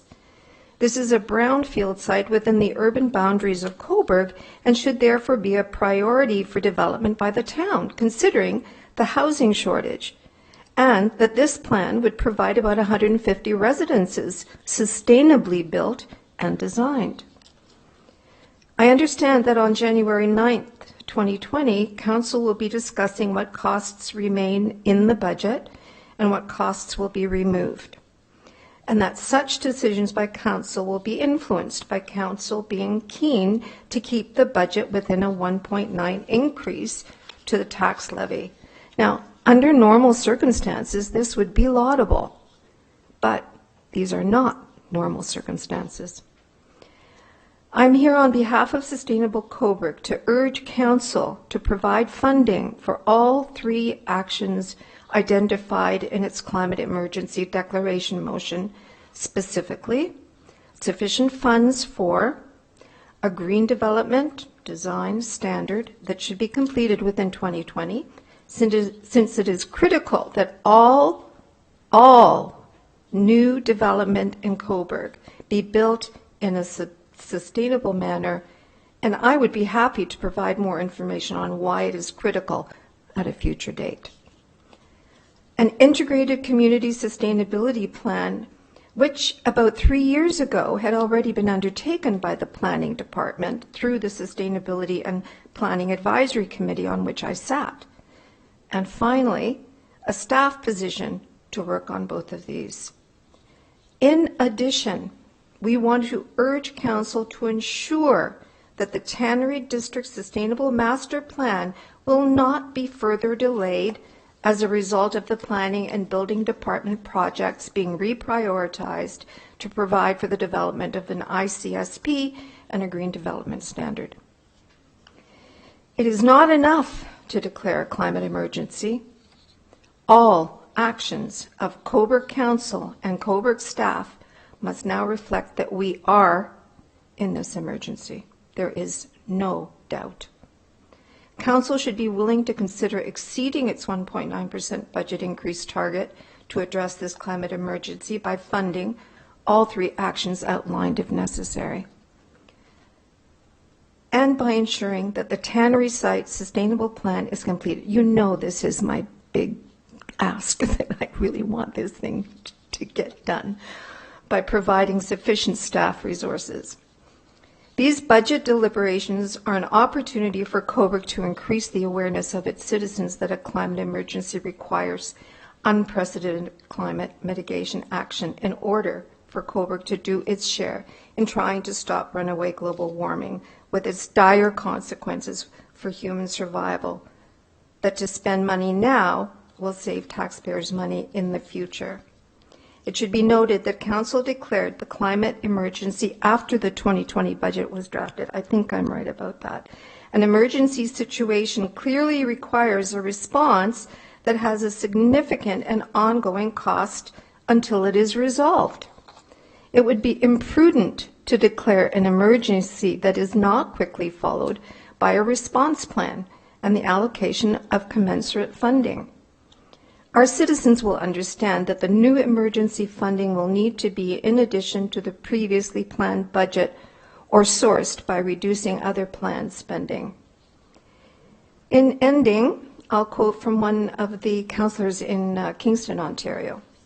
Citizens should realize that it's not a matter of us declaring it. It's what is actually going on in the world all over the place in terms of catastrophic events, and some of them are reaching us. Further, from Kingstown District Council, Rob Hutchinson says, we can't ignore the cost of climate change, and the cost of extreme weather in the future will lead to increased costs for taxpayers. We have to make this a priority. There will be other costs to pay, human costs, environmental costs, if we don't. Thank you. Questions? Gigi, thank you for that. Questions of clarification? Seeing none, thank you very much. Mr. Lummer, back to you. Next, Your Worship, we have delegation actions. Deputy Mayor? Thank you, Your Worship. I have all 6 because they're all budget related, so I will go through them one by one. It's moved by myself. The action recommended: the Council received the delegation from Joan Greaves and Lou Trozollo, Cobourg Business Improvement Area, DBIA board members, regarding the proposed 2020 Cobourg Downtown Business Improvement Area budget for information purposes, and the Council approved the 2020 Cobourg Downtown Business Improvement Area budget as presented. Discussion? All in favor? Carried. The second delegation, I move by myself. The Council received the delegation from Ken Strauss, Cobourg Taxpayers Association, regarding concerns on the Waterworks request for the Town of Cobourg to borrow $2.3 million to replace aging water meters in the town for information purposes. And we refer this to item 3 under General Government in tonight's agenda, January 6, 2020. Discussion? All in favor? Carried. The third is moved by myself. The action recommended that Council receive the delegation from Bruce Belair, Blue Dot Northumberland, regarding the development of a Green Development Standard, GDS, and an Integrated Community Sustainability Plan, ICSP, for information purposes, and referred to the 2020 Cobourg budget discussions on January 9th, 2020. Discussion? All in favor? Carried. The fourth is moved by myself. The Council received the delegation from Brian Lambert, Cobourg resident, regarding concerns on the Waterworks request for the Town of Cobourg to borrow $2.3 million to replace aging water meters in the town for information purposes, and referred to item 3 under General Government in the January 6, 2020 agenda. Discussion? All in favor? Carried. The fifth is moved by myself. The action recommended that council receive the delegation from Richard Tyson, Cobourg resident, regarding proposals for amendments to the 2020 Town of Cobourg budget with an increase for climate change actions in response to the climate emergency declaration for information purposes, and referred to the 2020 Cobourg budget discussions on January 9th, 2020. Discussion? All in favor? Carried. And the final is moved by myself, and the action recommended that council receive the delegation from Gudrun Ludorf Weaver, Sustainable Cobourg, regarding input on the 2020 Town of Cobourg budget with an increase for climate change actions in response to the climate emergency declaration for information purposes, and refer to the 2020 Cobourg budget discussions on January 9th, 2020. Discussion? All in favor? Carried. Mr. Larmer? Next, Your Worship, we have staff reports. We have General Government Services, and we have Chair Deputy Mayor Sagan. Thank you, Mr. Larmer.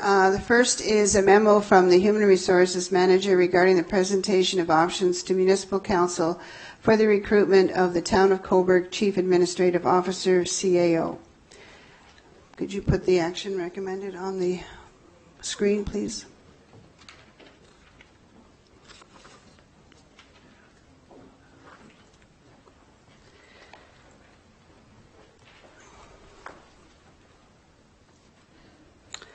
Thank you, Mr. Larmer.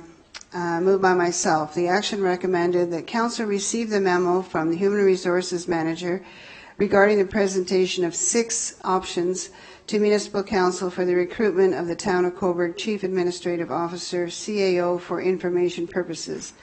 And now therefore be it resolved that Council select option 1, directing Human Resources staff to administer the selection of an executive search firm by RFP for the recruitment of the CAO, and that the Council appoint a CAO hiring committee comprised of the Mayor, the Deputy Mayor, and a Councillor, being Councillor Emily Chorley, to assist with the CAO recruitment process, including working with the recruitment firm to develop a job posting and determine interview questions and shortlist candidates for interviewing by all members of Council. And that the estimated allocation of $25,000 to $30,000 plus additional costs be pre-approved in the 2020 budget under General Government CAO recruitment.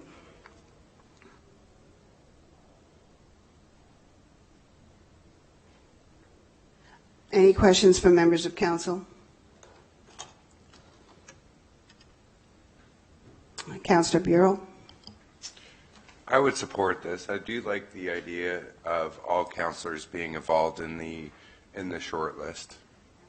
Yeah. Absolutely, we wouldn't do it any other way. Any other questions from members of Council?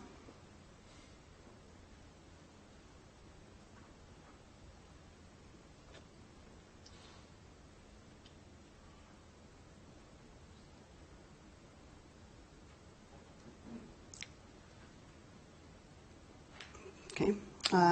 Seeing none, I'll call the vote. All in favor? Motion is carried.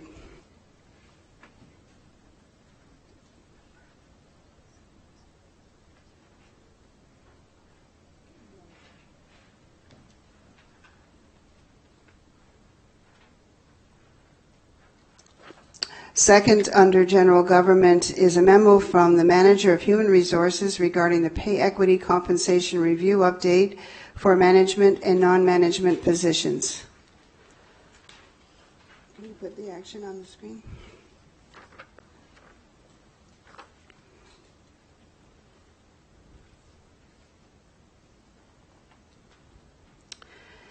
Moved by myself, the action recommended is that Council receive the memo from the Manager of Human Resources regarding the Pay Equity Compensation Review update for management and non-management positions for information purposes, and further that Council directs staff to move forward with the recommended option number 3 to place all adjusted positions in their new pay band at the nearest rate above the current incumbent is currently receiving, and place all other positions at the nearest rate in their approved salary band above what the current incumbent is currently receiving. This option would cost $45,000 $1,127.09 for salaries and a $6,626.50 increase to OMERS contributions for a total of $51,753.67 in the 2020 budget year. Further, that Council directs staff to move forward with the implementation date of January 1st, 2020 for the increase to non-union base salaries for the Town of Cobourg as identified in this report. And further, that they refer the non-union compensation salary structure policy HRNU C1 to general government for review as part of the 2020 organizational review. I'll give you a few minutes to read that through.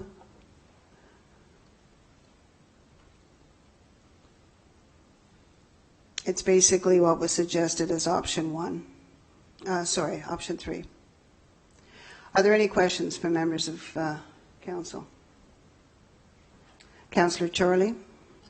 And this is just more of a comment. I'm a bit concerned with this process because I feel we've been asked to put the cart before the horse.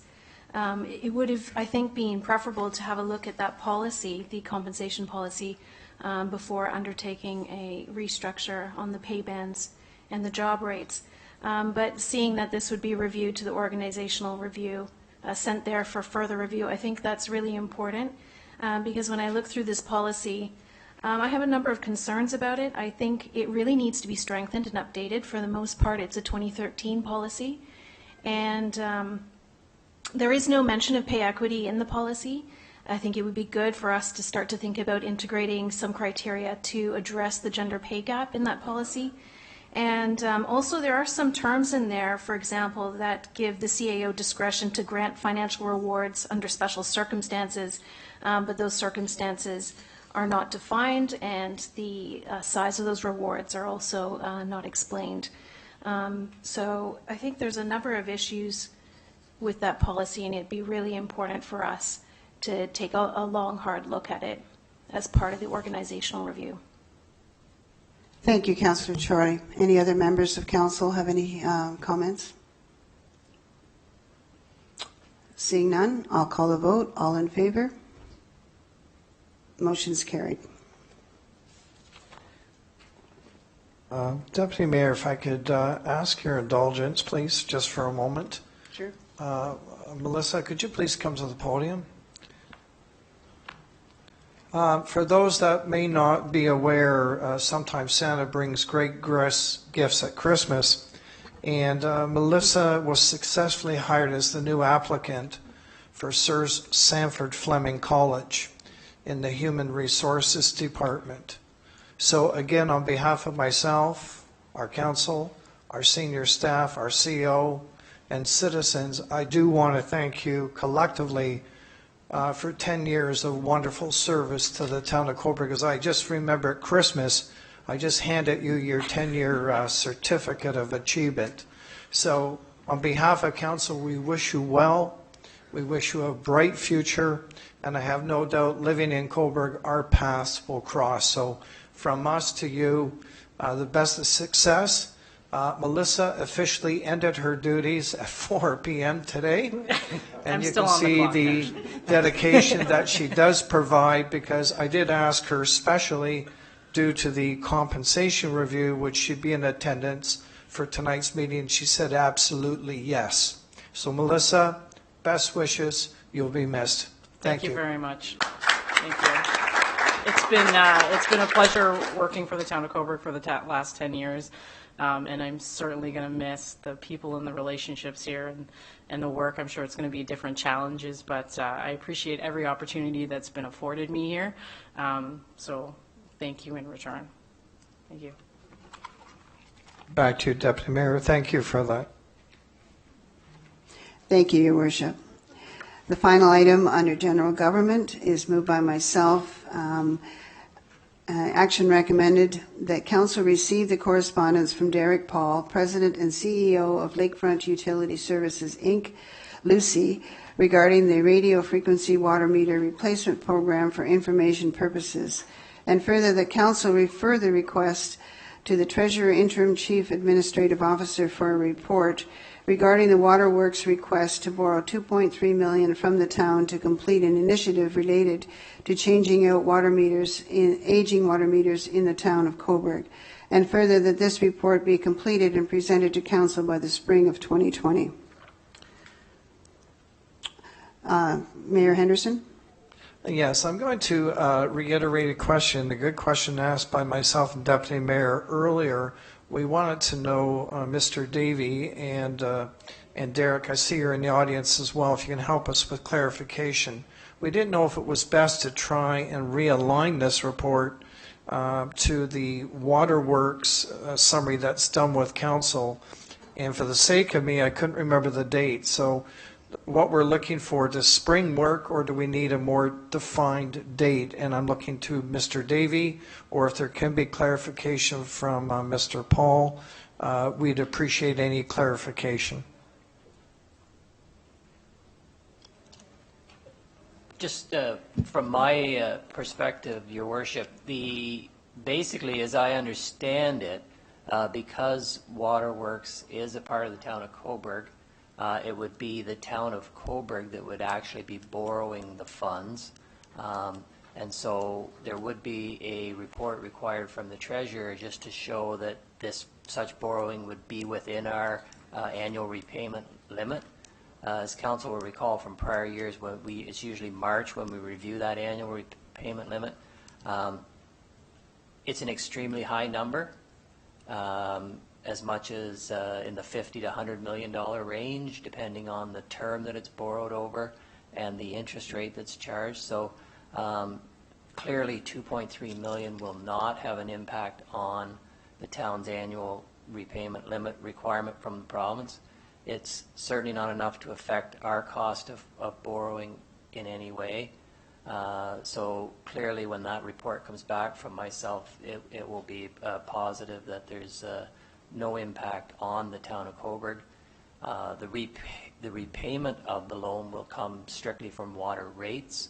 So again, there's no impact on the budget that the town would be passing this week or in future town of Cobourg budgets, because it doesn't affect the tax budget as such, because as indicated earlier in the presentations,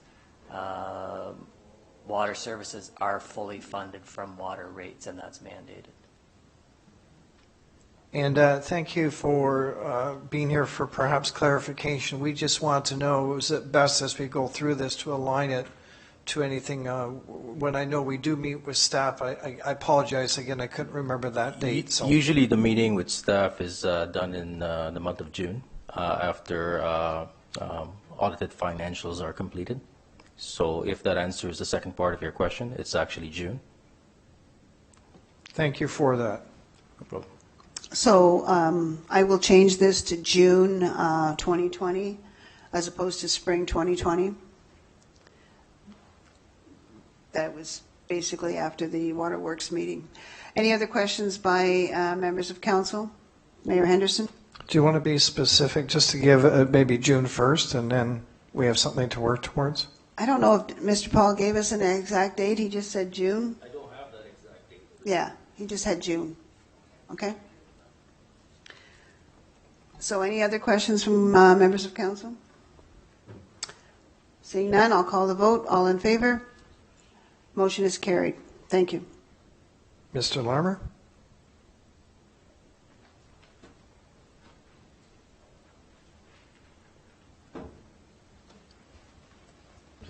Next, Your Worship, we have Public Works Services, and we have Chair Councillor Brian Darling.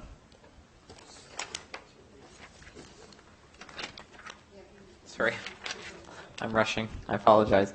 Next is Planning and Development Services, Chair Councillor Beattie. Sorry, I apologize, Your Worship and Council. That's okay, Mr. Lummer. You were giving me an easy start to 2020. All good.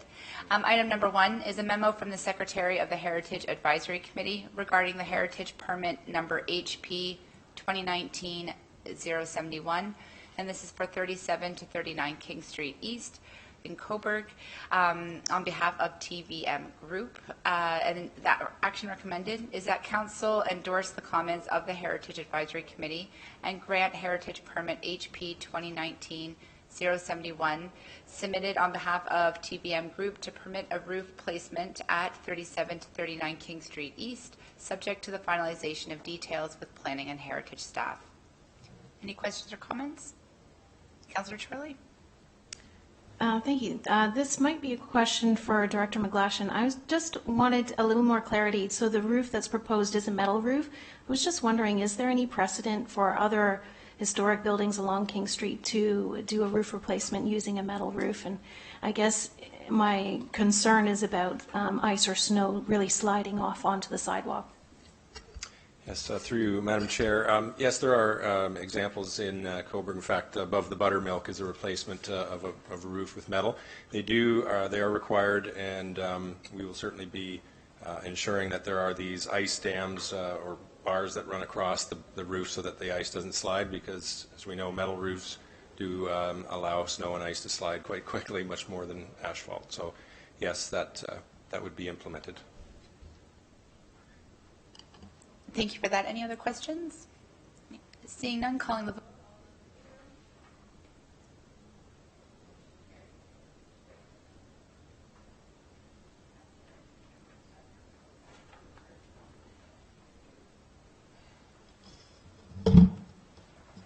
Thank you. Item number 2 is a memo from the Director of Planning and Development Services regarding a request for an exemption to part lot control New Amherst Limited Block 123. This is in Plan 39M901, New Amherst Boulevard and Charles Wilson Parkway in New Amherst Community, and this is for Stage 2, Phase 1.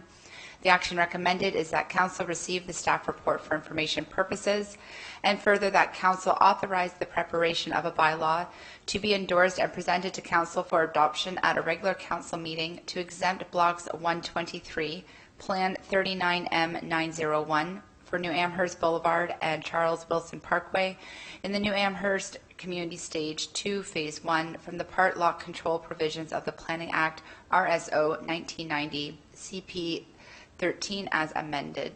Any questions or comments from Council? Seeing none, all those in favor? Carried. Thank you very much. And item number 3 is a memo from the Director of Planning and Development regarding a request for an exemption to part lot control for Stallwood Homes lots at 18 to 23 inclusive, lots 28 to 32 inclusive, and lots 88 to 91 inclusive, and blocks 94 to 99 inclusive for Plan 39M875, Rolling Street, Bennett Avenue, Lonsbury Drive, Drury Road, and Hayward Street, and this is for East Village Phase 4. The action recommended is that Council receive the staff report for information purposes, and further that Council authorize the preparation of a bylaw to be endorsed and presented to Council for adoption at a regular Council meeting to exempt lots 18 to 23 inclusive, lots 28 to 32 inclusive, lots 88 to 91 inclusive, and blocks 94 to 99 inclusive, Plan 39M-875, and this is for Rolling Street, Bennett Avenue, Lonsbury Drive, Drury Road, and Hayward Street in East Village Phase 4 from the part lot control provisions of the Planning Act, RSO 1990, P13 as amended. Any questions or comments from Council? Seeing none, all those in favor? Carried. Thank you very much. Mr. Larmer? Now, Your Worship, we have Public Works Services, and we have Chair Councillor Brian Darling. Thank you, Mr. Larmer. If I may, I'd just like to make a quick comment. Due to illness, I was unable to attend the Mayor's Levy and was unable to wish my colleagues and staff and the public a Happy New Year, and I'd like to do that at this time. So I wish you all a very happy and prosperous New Year. And back to business.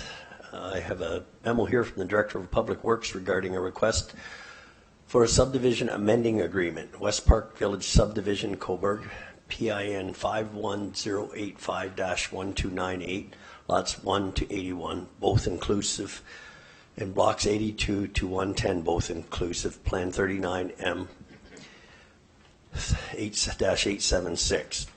The action recommended that Council authorize the preparation of a bylaw to be endorsed and presented to Council for adoption at a regular Council meeting to authorize the Mayor, Municipal Clerk to execute an amending subdivision agreement with Van Dyke West Park Village Limited in order to provide for the cashing of the letters of credit provided by the owner to the municipality and be used by the municipality to pay for the costs of the remaining works to be completed under the terms of the subdivision agreement by the owner for the lands known as West Park Village Subdivision, Cobourg, subject to the finalization of details by municipal staff. Is there any questions in regard to this issue? Seeing none, I'll call the vote. All in favor? Carried. Mr. Lundberg? Next, Your Worship, we have Protection Services. We have Chair Councillor Aaron Burkett. Thank you. First, I have a memo from the Chief Building Official regarding a request for an exemption to the sign bylaw 008-2009, Swish LA, 70 Strathie Road, Cobourg. The action recommended that Council receive the report for information purposes and further that Council grant an exemption to sign bylaw 008-2009 to permit Swish LA to erect 12 additional signs on 4 building elevations to maintain its national brand standards as shown on attachment B, C, and D, and describes as follows. 5 new fascia signs labeled 2, 3, 4, 6, and 8, and 2 awning signs labeled 5 and 7 on both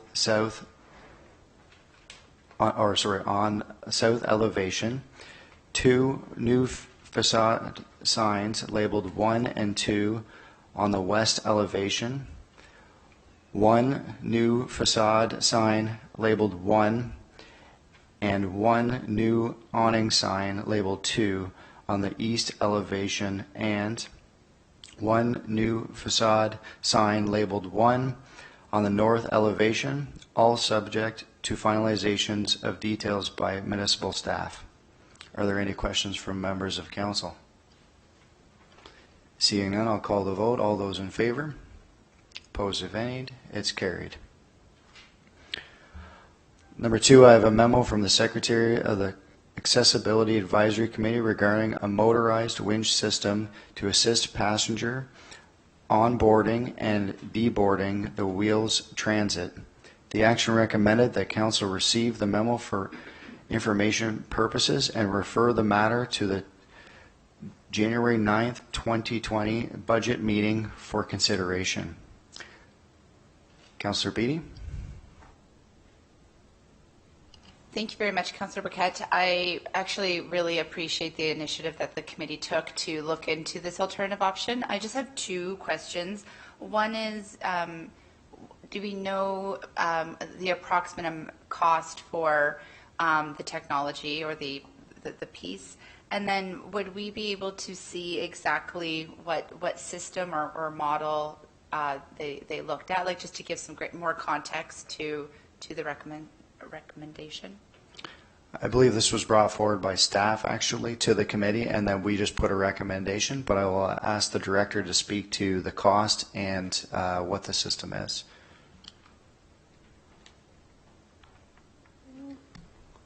Through the chair to the Councillor Beattie, the cost of this winch system is about $4,500 to install as a retrofit, and this particular winch, I can bring pamphlets on Thursday to show you. It has been used by other municipalities such as Barrie and Toronto, TTC, to retrofit some of their vehicles, and it's been a success for them so far. It's actually been in the market for over 5 years now, so it's not too new, and it's becoming more commonplace to have it. And correct me if I'm wrong, if I recall, it is from the current vendor of the bus that we get now. Sorry, I don't believe so. It would be a separate supplier, and we would have it installed by that supplier onto our current bus, yeah. Okay. Are there any other questions from members of council? Councillor Bureau or no? Okay. Councillor Torley? Just one further question to follow up on that.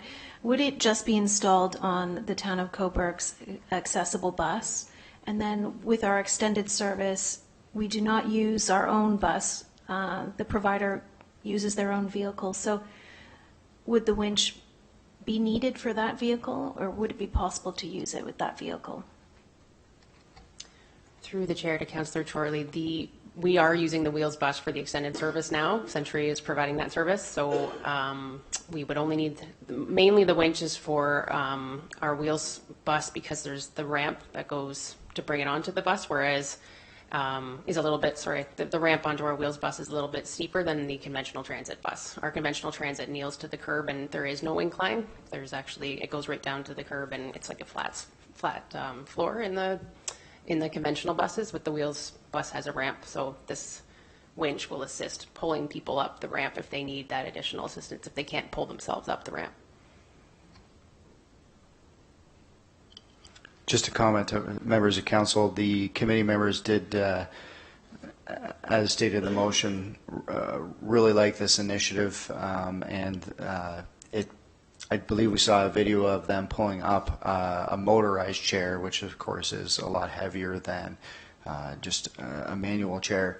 So it looked really good. The committee was very supportive of, and that's why I encouraged them to bring the motion forward to council to show that the committee was, in fact, on board with this. Any other questions from members of council? Seeing none, I'll call the vote. All those in favor? Opposed, if any? It's carried. Mr. Larmer? Next, Your Worship, we have the Arts, Culture, and Tourism Services, and we have Chair Councillor Adam Biro. A memo from the Secretary of the Sustainability and Climate Change Advisory Committee regarding the definition of sustainability. Action recommended that Council endorse the comments of the Sustainability and Climate Change Advisory Committee and receive the recommended definition of sustainability from the Advisory Committee as information.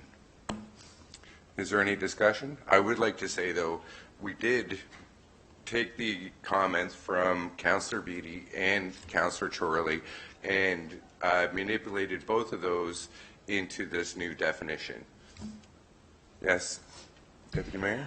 For the people at home, would you read the definition, please? I would love to. I thought maybe you would. All right. So the following motion was adopted at the December 4th, 2019 Sustainability and Climate Change Advisory Committee meeting, moved by Member Burridge Kessler, that the Sustainability and Climate Change Advisory Committee recommended the following definition of sustainability for Council's consideration. Sustainability is environmental, economic, and social cultural actions that meet the needs of the present without compromising the ability of the future generations to meet their own needs. Any other discussion? Oh, yes, Councillor Beattie. Thank you, Councillor Bureau. Just maybe a consideration for the committee. I don't know why, but for me, I think social/cultural actually.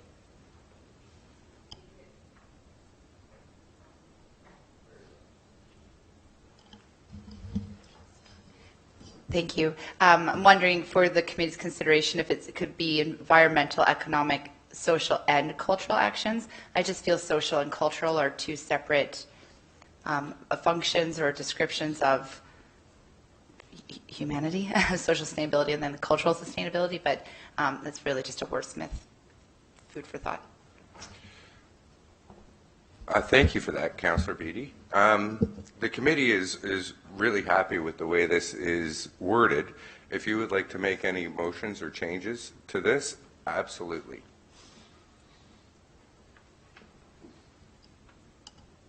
So,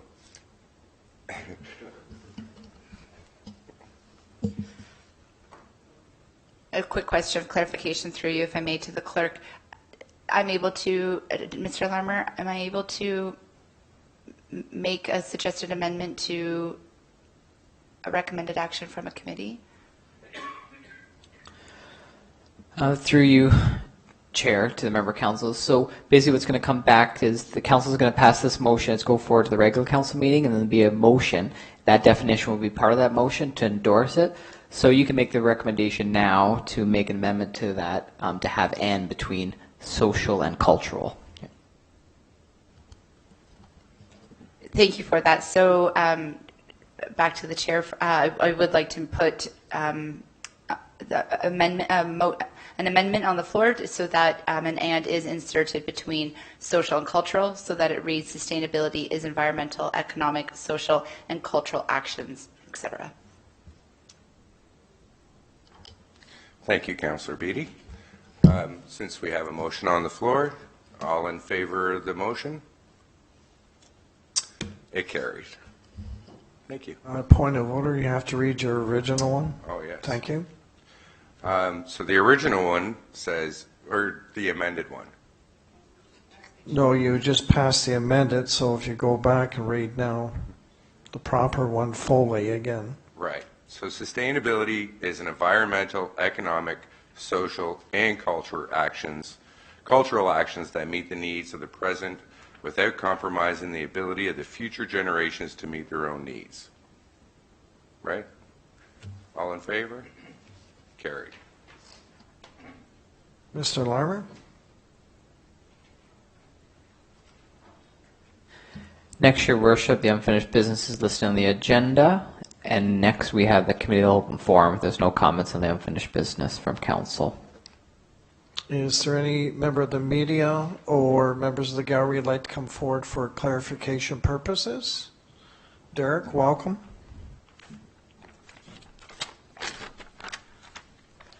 Thank you, Your Worship, Deputy Mayor, councillors, and members of the public for the opportunity to speak. For the record, my name is Derek Paul, President and CEO of Lakefront Utility Services, Inc. Unfortunately, I didn't have an opportunity to comment with respect to the members of the CTA presentation, so I'm taking this opportunity, and I'll try to be as brief as possible. I believe the material presented in my staff in the agenda related to the request for borrowing of $2.3 million to complete the water meters change out in Cobourg speaks for itself. I will attempt to answer some of the questions raised by the CTA regarding their reports, which I believe are riddled with inaccuracies. For example, Waterworks is not like Northam Industrial Park. Rather, Waterworks is a fully self-sustained, non-profit system. Aqua is not a competitor to Lucy. Aqua charges various municipalities for services they provide for a profit, whereas Lucy has a non-profit model of cost pass-through. Yes, the Lucy board approved the resolution on December 13, 2018 to request borrowing funds to complete the water meter project change-out. We started the initiative, as mentioned, over 3 years ago and have been prudent, spending actually $425,000 per year, not the $125,000, to change out 1,000 meters annually and have completed half of all the meters with, as the report suggests, 4,000 remaining to be done. There are a number of reasons the request did not come in front of council until today. We would have preferred continuing on the path of the 1,000 meters per year. However, the business analysis indicated we are at a tipping point, and it did not make sense to continue paying the same metering and administrative costs for half the amount of meters to be read manually now. Cobourg is one of the few municipalities in the entire province who has never borrowed any funds for their water system, and we are proud of that, as well as the way we manage the system prudently. However, for decades prior to 2011, we underspent on the system and contained rates. In fact, we have one of the lowest rates today in the province. But if we continue to ignore major issues, our system will be compromised. We also did not have the resource and manpower to project manage this initiative in 2019, as we were focused on the completion of the Strati Tower and several other important projects. And we did discuss the initiative with the town's CEO in early 2019 to bring the request forward, but were advised to hold off while the William Street Brewery dispute was being handled. That dispute some may recall, took over 9 months to be resolved. The request was sent to the town on November 15th, actually. With all due respect, that's a long time before the Christmas holidays. So there is no intent here to have anything done under a cloak of darkness or some sinister plan, as the CTA is insinuating. Lucy explored all alternatives to changing out the meters. First of all, both ERTH of Ingersoll and Census are long-term partners with Lakefront, over the last 20 years, in fact, similar to Neptune. And we investigated all alternatives with those vendors. Secondly, most of the meters in question are over 30 years and 40 years old, with another 20% or so are over 50 years old and way beyond their useful life. It would actually cost more to repair than to replace, similar to attempting to repair a 40-year-old TV, computer, or car comparing to replacing one in this modern era. Quite frankly, the concept of repairing a 30 to 50-year-old meter with spare parts is simply ridiculous and makes no sense whatsoever. It's unheard of for residential meters, perhaps commercial meters. As for Cobourg's footprint regarding a sustainable future, I take offense to the suggestion we are not an environmentally conscious organization. I can safely say Lakefront has done more for greenhouse gas reduction for this community than the CTA is aware of or informed about. And Neptune, by the way, do recycle the old meters in every way possible. Of course, Lucy verified the information from Neptune, and the view taken that Neptune's salesmen tried to pull a fast one on Lucy is absurd and disrespectful. Our relationship with Neptune is built on trust and respect, like all of our vendors. Before we partner with any company or contractor, Lucy has a strict procurement policy of selecting the company. The meters are warranted for 20 years, and they have a useful life of actually 30 years. So as you can see, several inaccuracies in the comments by the CTA. The SEER software, by the way, that the CTA is referring to is specifically for commercial meters and was used to make the determination to change out the 30-year plus commercial meters. This only demonstrates the lack of knowledge from the CTA member on the issue. Our water staff are the experts, with a combined total of over 160 years of experience. I would trust them to know what they're talking about. Yes, there will be impact to businesses, included being billed accurately, but it's for the positive. Business will be able to better see and manage their usage patterns at hourly intervals, and in fact 15-minute intervals compared to monthly today. They can predict their water usage costs. The potential additional $114,000 revenue on more accurate water billing, not to mention wastewater billing, is a good thing for our municipality, not a bad thing. Because right now, that revenue is considered losses. We treat the distributed water, and we're not billed 100% accurately because of the old meters. I want to remind councillors, the mayor, deputy mayor, and the public that Lucy operates the Town of Cobourg as a non-profit system, as mentioned earlier. There's no sleight of hands happening here or hidden agenda, as the CTS seems to suggest on every issue when it comes to lakefront utilities. We are very proud of our board and staff and the work we do on running an extremely efficient system. Over the last decade, we've cut staffing by approximately 25% by being more productive, efficient, and utilizing more automation. We've contained costs at 2011 figures. Lucy started managing the water system for the town just over 18 years ago. Prior to that, it was managed by the PUC, who allowed the meters to age as much as they have. So yes, the meters' accuracy have gradually declined over decades, and this initiative is the correct action being taken. As for increases of 9% annually, that were driven by the rate study to get us caught up on the underspending from those prior decades. And this is true for a number of jurisdictions, such as Toronto, London, Durham, Quinte, Guelph, Niagara Falls, etc. In closing, I want to say it seems to me the CTA is positioning themselves as subject matter experts when in fact the town invested and hired actual water experts, as mentioned, with over 160 years of experience, and councils should make the determination of whose experience can be trusted. The CTA should allow the experts that were hired and has experience in the areas to do their jobs. Council, therefore, will have two choices, either to approve the borrowing to complete the initiative or to not approve it. If approved, there's an immediate $193,000 savings, decrease in approximately $65,000 annually in meter reading costs, plus another $5,000 in meter reading checks, and compounded accurate additional revenues. The ability to use the RF meters to identify leaks and notify residents and businesses of those leaks, the ability to get all readings at the same time and bill at the same time, which improve efficiencies and cash flows, and of course updating and bringing our system into a modern era over the next 2 decades. And one last consideration, we can look at perhaps borrowing funds on a shorter term. Instead of 15 years, perhaps the CEO and I can discuss maybe 6 years or so.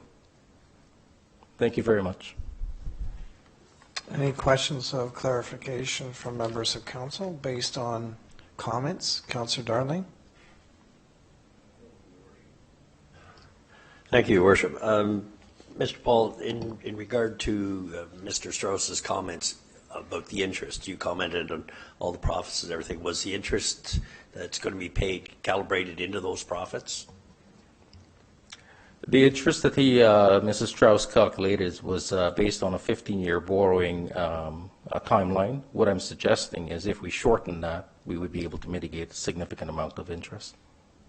With those, so the profits you've just mentioned would be offset by, the amount would be offset by the amount of interest being paid? Well, we consider the interest being paid on the loan by the savings that we would have actually received from these new meters being installed, specifically, especially for commercial customers. Right. Okay. Thank you. Deputy Mayor?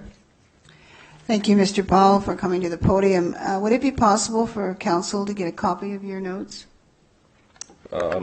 Sure. I scribbled a lot while the presentations were being. Perhaps reviewing them and send them to the clerk. I would like to have a copy. Of course. In my file. Thanks. Councillor Darling? Yes, as a follow-up to the Deputy Mayor's, I was wondering, Mr. Paul, if it would be too much to ask for you to redo your report dealing with all of Mr. Strauss and Mr. Lambert's comments in the report so that we have a compiled package. Is it the same request that the Deputy Mayor has? Just read. I mean, I know it's a big ask to redo the report.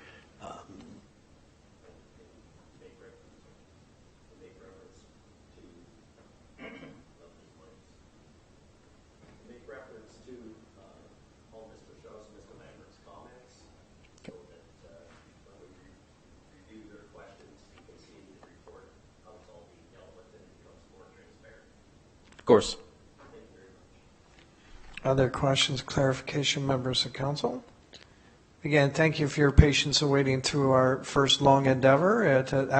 We're actually in good timing compared to 2019. We're maybe setting a new record for council.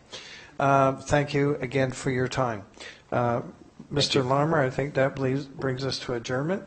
Calling for adjournment, Councillor Darling. Oh, sorry, I didn't see your hand. Warren, I apologize. Coming to the diocese, I apologize. Yeah, thank you. I thought you had previously asked just for issues of clarification. Sorry about that. And I'm sorry to hold you up for another minute, folks, but greetings and Happy New Year. I sent you each a note this afternoon, but I know you're busy, and so it may not have gone through. I just wanted to say a couple of things in support of the 3 delegations that you received tonight regarding the 3 actions around the climate change response. If I understood Rich Tyson's numbers, I think his estimate, which I think is probably conservative, I think it came to about $400,000 for the 3 actions at his estimate over the 2 years. I believe, and I could have this wrong, I believe at the moment you're contemplating funding this emergency $85,000 each year for 2 years. So there's a huge difference in, I think, in what Rich is suggesting and what you're estimating there. My own opinion is I think council risks being embarrassed if the response to what is a formally declared emergency doesn't seem like an emergency response. If you declare an emergency and then respond in a timid fashion, I think you'll end up, unfortunately, scrambling months later to get it up to what a person would think is a reasonable response to an emergency. So I believe you're probably facing the most historic issue that you're going to decide and vote on in your tenure here. And the history books, probably you're not going to get into the Canadian history books because of this decision. I don't think councils do. But I feel sorry in some ways for the politicians in Australia who for 20 years they denied and resisted doing anything about climate change. I'm just quoting some of their own people. And instead supported and subsidized the extraction of coal for the whole 20 years. So history book is going to have them on the wrong side of history, and they're going to be in the history books. And I don't think that happens at a council level, but you for sure will be in the history memory and notes of your children and your grandchildren on this specific issue. And so I'm encouraging you to not be timid, not be shy. If it's an emergency, it's an emergency. And I think the citizens of Cobourg will expect and applaud if you respond as if it's an emergency. And Warren, if I can just speak very briefly, as I know it's getting late. We know you sent an email later today. I know it's somewhere in my docket, as I'm sure to other councillors. There have been many from Mr. Tyson as well, and I can assure you that through Mr. McGlashan and Councillor Beattie, the essence is that Mr. McGlashan promised that he would look into all his sources to see what the differential truly could be based on actual estimates from other municipalities. And he indicated to Mr. Tyson, of course you didn't see this, but he indicated he would try to bring back to council whatever that realistic figure could or might be, because you're quite right, when council looks at budget, we need to look at approximate and true values for our budget process, because otherwise defeats the budget process. So I just want to make you aware that Mr. McGlashan perhaps did get to you or to me or to others, but he indicated he would be doing that for this coming Thursday. Excellent. A touch of perspective. I believe Vancouver is just approving $10 per citizen per year for the next 2 years, specifically on climate change. The amounts that, if the $85,000 each year for 2 years, I think comes to $5 per Cobourg citizen per year. So there's room to do the right thing. Any questions, clarification to our speaker? Hearing none, I'll go to adjournment. Councillor Darling, all in favor? Carried.